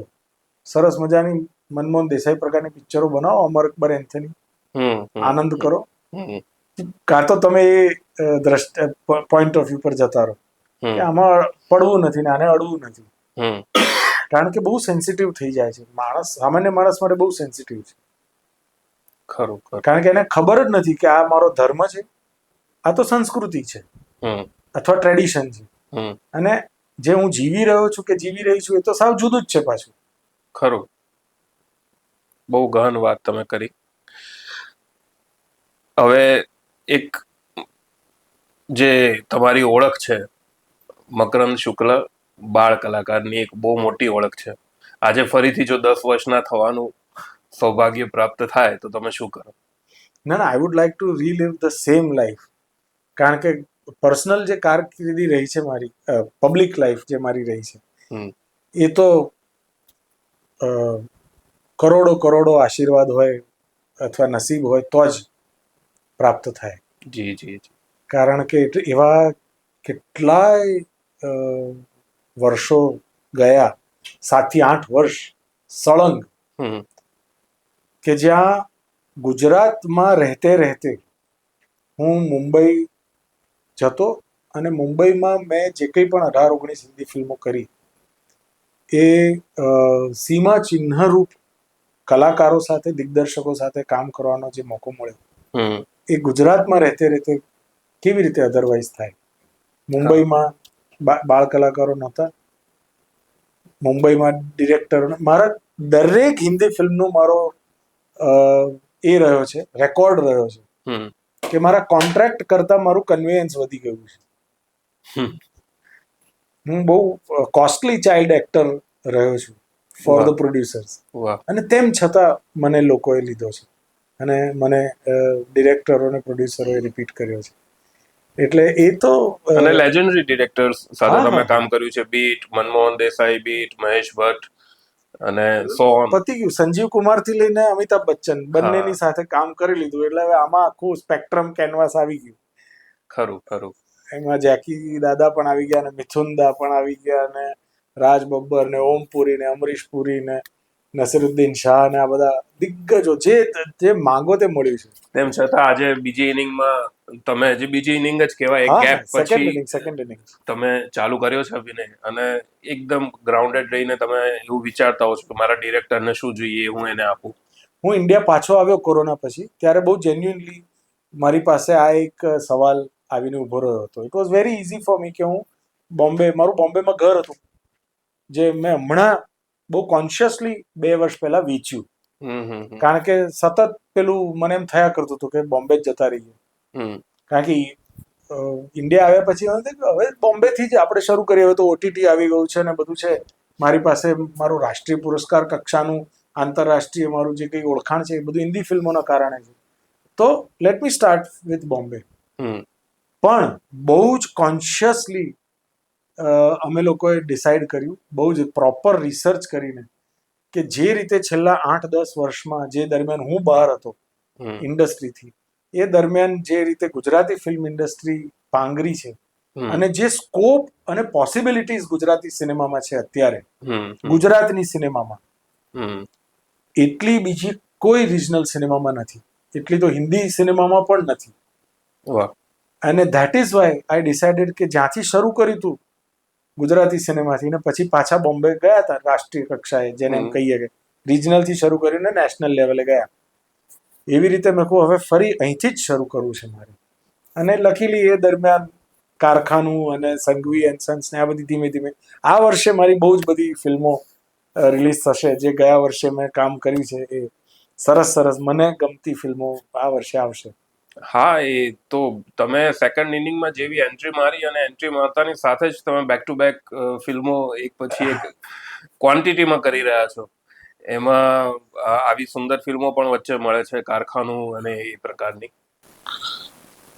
આપણે રેપિડ ફાયર રાઉન્ડ તરફ આગળ વધીએ. હું એક શબ્દ બોલીશ, જી, એનો જવાબ તમે એક જ શબ્દમાં આપજો. માતા, પિતા, પિતા, અદ્રશ્ય, મિસ્ટર ઇન્ડિયા, ભારત, હું, વાહ, અભિનય, શ્વાસ, વાહ, નૃત્ય, ઉચ્છ્વાસ, રેડિયો, કાન. સેમ્યુઅલ ટેલર કોલરીજ નામના અદ્ભુત કવિ એમ કહે છે કે કવિતા એ સાંભળવાની કળા છે. હા, રેડિયો એ બોલવા કરતા સાંભળવાની કળા વધારે છે. કાનસેન હોવું જરૂરી છે, તો તાનસેન, પેલા કાનસેન બનીએ સારા. સો રેડિયો, કાન. વાહ, ઇન્ડોનેશિયા, સત્ય, ગુજરાતી સિનેમા, ભવિષ્ય. વર્તમાન નહીં. ના, વી આર ગ્રોઈંગ અપ. હજી 10 વર્ષ થયા છે. હજી તો વિશ્વના ઇતિહાસમાં ભારત હજી 7.5 વર્ષનું છે. એવું કહેવાય. કારણ કે જ્યારે વિશ્વ ઇતિહાસ લખાતો હોય તો એમ કહેવાય કે એક દશકો બરાબર એક વર્ષ. પણ હું તો જ્યારથી સમજણો થયો ત્યારથી ગુજરાતી સિનેમા વિશે તો હજી તો પાપા પગલી એની ના નવી અત્યારની અર્બન જેને કે આમ તો 93 વર્ષના થઈ ગયા આપણે, હમણાં 100 વર્ષના થઈશું, પણ એના વેવ્સ આવતા રહ્યા છે. એના વેવ્સ આવ્યા છે, એના ડાઉનફોલ્સ પણ આવ્યા. ત્યારે એટલા ડાઉનફોલ આવ્યા કે ગણીને 4 કે 5 પિક્ચરો, સિંગલ ડિજિટ ફિલ્મો બનતી હતી. એટલે એ પણ એક લો ફેઝ ગુજરાતી સિનેમાએ જોયો છે જ્યારે ટેલિવિઝનનો મારો હતો એ જમાનામાં. સો અત્યારે તો ભવિષ્ય અદ્ભુત છે આપણું. વર્તમાન તો છે જ, વર્તમાન તો જે બધા એવરીબડી ઇઝ ટ્રાઇંગ. દરેક ઝોન અને જોનરની ફિલ્મો બની રહી છે. દરેક જણ એક્સપેરિમેન્ટ્સ કરી રહ્યા છે, જાત જાતના પ્રયોગો કરી રહ્યા છે. કરોડો રૂપિયાની ફિલ્મો બની રહી છે. કદાચ એમાંથી સુપરસ્ટાર્સ નીકળશે, અમુક કલાકારો પણ અદ્ભુત નીકળશે. સો ફોર ફ્યુચર જનરેશન હવે ક્યાંય બહારગામ જવાની જરૂર નથી. ગુજરાતમાં જ મળી રહેવું, થોડુંક સિસ્ટમેટાઇઝ થાય, થોડુંક સંસ્થાકીય એનું ઇન્ફ્રાસ્ટ્રક્ચરલ. અને આઈ એમ વેરી હેપી કે રાકેશભાઈ પૂજારા છે કે બીજા 4-5 મિત્રો છે જે સરકારની સાથે મળીને, ક્યારેક સરકારની સામે પણ કહેવું પડે તો કહીને પણ અમે બધા we are trying our best કે ઇન્ડસ્ટ્રીનું ઇન્ડસ્ટ્રીયલાઇઝેશન, ઇન્સ્ટિટ્યુશનલાઇઝેશન થોડુંક થાય, થોડાક નિયમો બને તો એનાથી શું થશે કે લોઝ બાયલોઝ થોડાક સરખા બનશે ને તો ઢાંચો એનો સરખો બની જશે. તો પછી એનું કલાકારો જે લોકો ફૂલ ટાઈમ આના પર નભવા માગતા હોય એમને વાંધો નહીં આવે. સો આઈ એમ વેરી હેપી કે એવા 15-20 મિત્રો બહુ જ કામ, આનું સંસ્થાકીય માળખું બનાવવા માટે પણ કામ કરી રહ્યા છે. બહુ સાચી વાત છે. ક્યાંક તમે પણ એમાં એક્ટિવ છો. હું મારાથી પૂરા બનતો પ્રયત્નો જ્યારે પણ મોકો મળે ત્યારે કરતો રહેતો હોઉં છું. હમણાં આપણે જેમની વાત કરી ધી લેજન્ડ હિતેન કુમાર પણ ઘણા એક્ટિવ છે. હા. સો એવરીબડી ઇઝ ટ્રાઇંગ. પણ આ તો એવા મિત્રો છીએ અમે બધા કે જે સરકારની સાથે કામ કરી ચૂકેલા છે. થોડું we know the system also from inside. એટલે મને ખબર છે ભારત સરકાર કેવી રીતે વર્ક કરે છે. હું 15 વર્ષ રહીને આવ્યો છું. એટલે ત્યાં જે કંઈ પણ જેવું પણ ટુરિઝમ પોલિસી હોય કે આ છે કે જે કંઈ પણ નાની નાની વસ્તુઓ છે જે અવોઇડ કરવા, કારણ કે આઈએએસ અધિકારીઓને નથી ખબર હોતી કે મંત્રીશ્રીઓને ન ખબર હોય બધું. એટલે ત્યાં એમનું ધ્યાન દોરવાની વાત છે આ બધી. એટલે એ બધી જ વાતો એમને કાને પહોંચાડવાનું કામ અમે કરતા રહેતા હોઈએ છીએ as well wishers of the industry. ખરું. જીવન જીવીએ છીએ. મકરંદ તેજસ્વી. પસંદગી કરો, ગુજરાતી ફિલ્મ કે Hindi film? Film. Cinema. Stage કે કેમેરા? કેમેરા. અભિનેતા કે કલ્ચરલ એમ્બેસેડર? અભિનેતા હતો છું એટલે જ કલ્ચરલ એમ્બેસેડર બનાવ્યું. મારી જે કંઈ પણ ઓળખ છે, જે કંઈ પણ સરકારમાં કે જે કંઈ પણ આંતરરાષ્ટ્રીય છે, मेरा जो कुछ अच्छा है सब इसका है. रेडियो के टेलीविजन? रेडियो. भरतनाट्यम के अभिनय? अभिनय. फेम के पीस? फेम. पीस ना भोगे, शांति ना भोगे. I can find my peace. वाह. મને આવડે છે શાંતિ મેળવતા. I am not in search of fame. એટલે જોઈએ છે કે હું કંઈક આગળ જતા કોકને બીજાને આપી પણ શકું.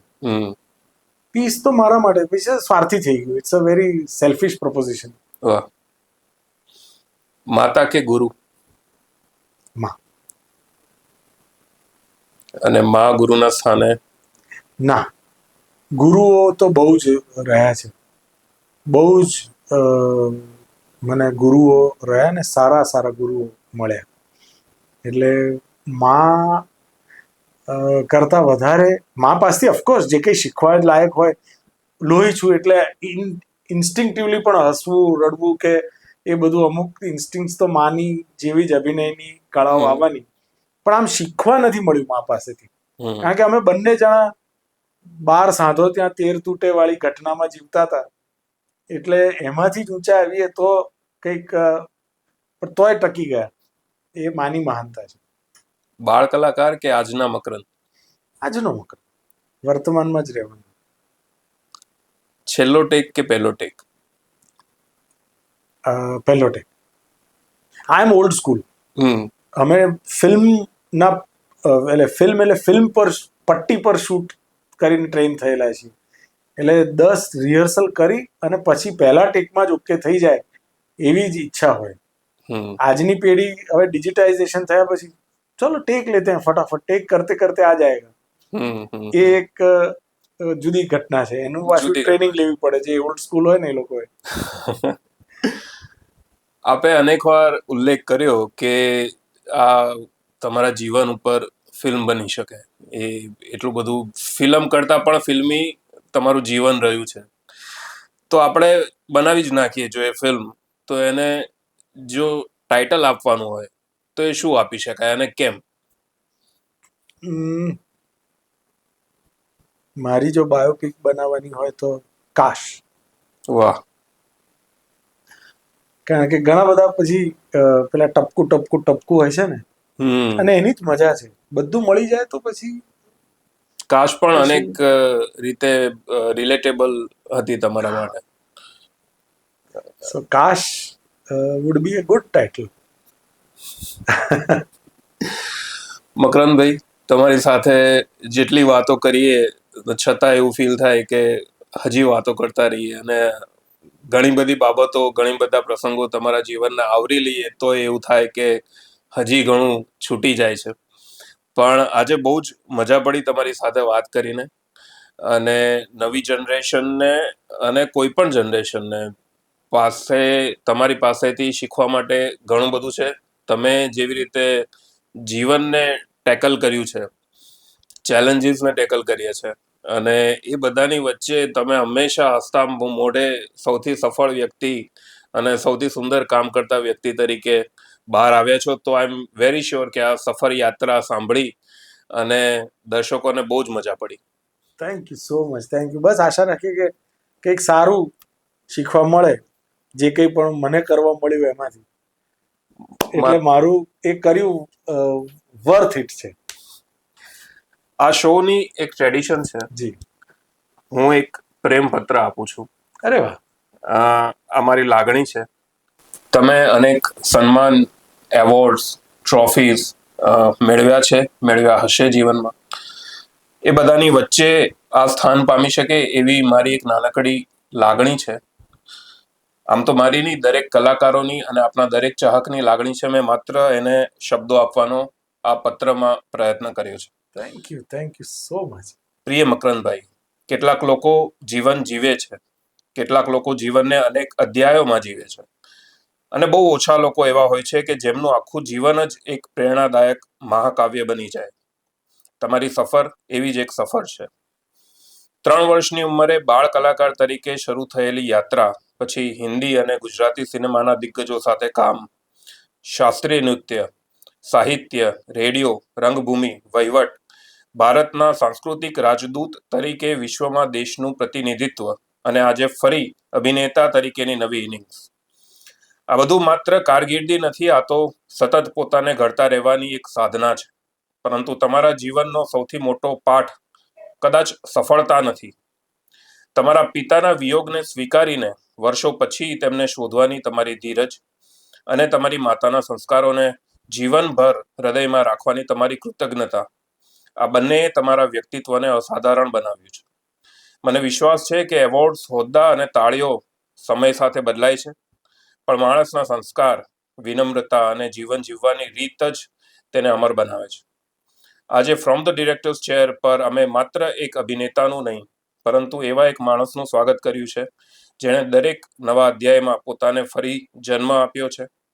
મારી હાર્દિક શુભેચ્છા છે કે તમારી આ બીજી ઇનિંગ્સ પણ એટલી જ તેજસ્વી બને જેટલી તમારી પહેલી હતી, અને તમારી સફર આવનારી પેઢીઓને સતત પ્રેરણા આપતી રહે. સ્નેહ, આદર અને હૃદયપૂર્વકની શુભકામનાઓ સાથે, Yuvraj Jadeja. Thank you so much. ખૂબ ખૂબ આભાર, ખૂબ ખૂબ આભાર. This is beautiful. અરે બધું ઇમોશનલ કરી નાખ્યું.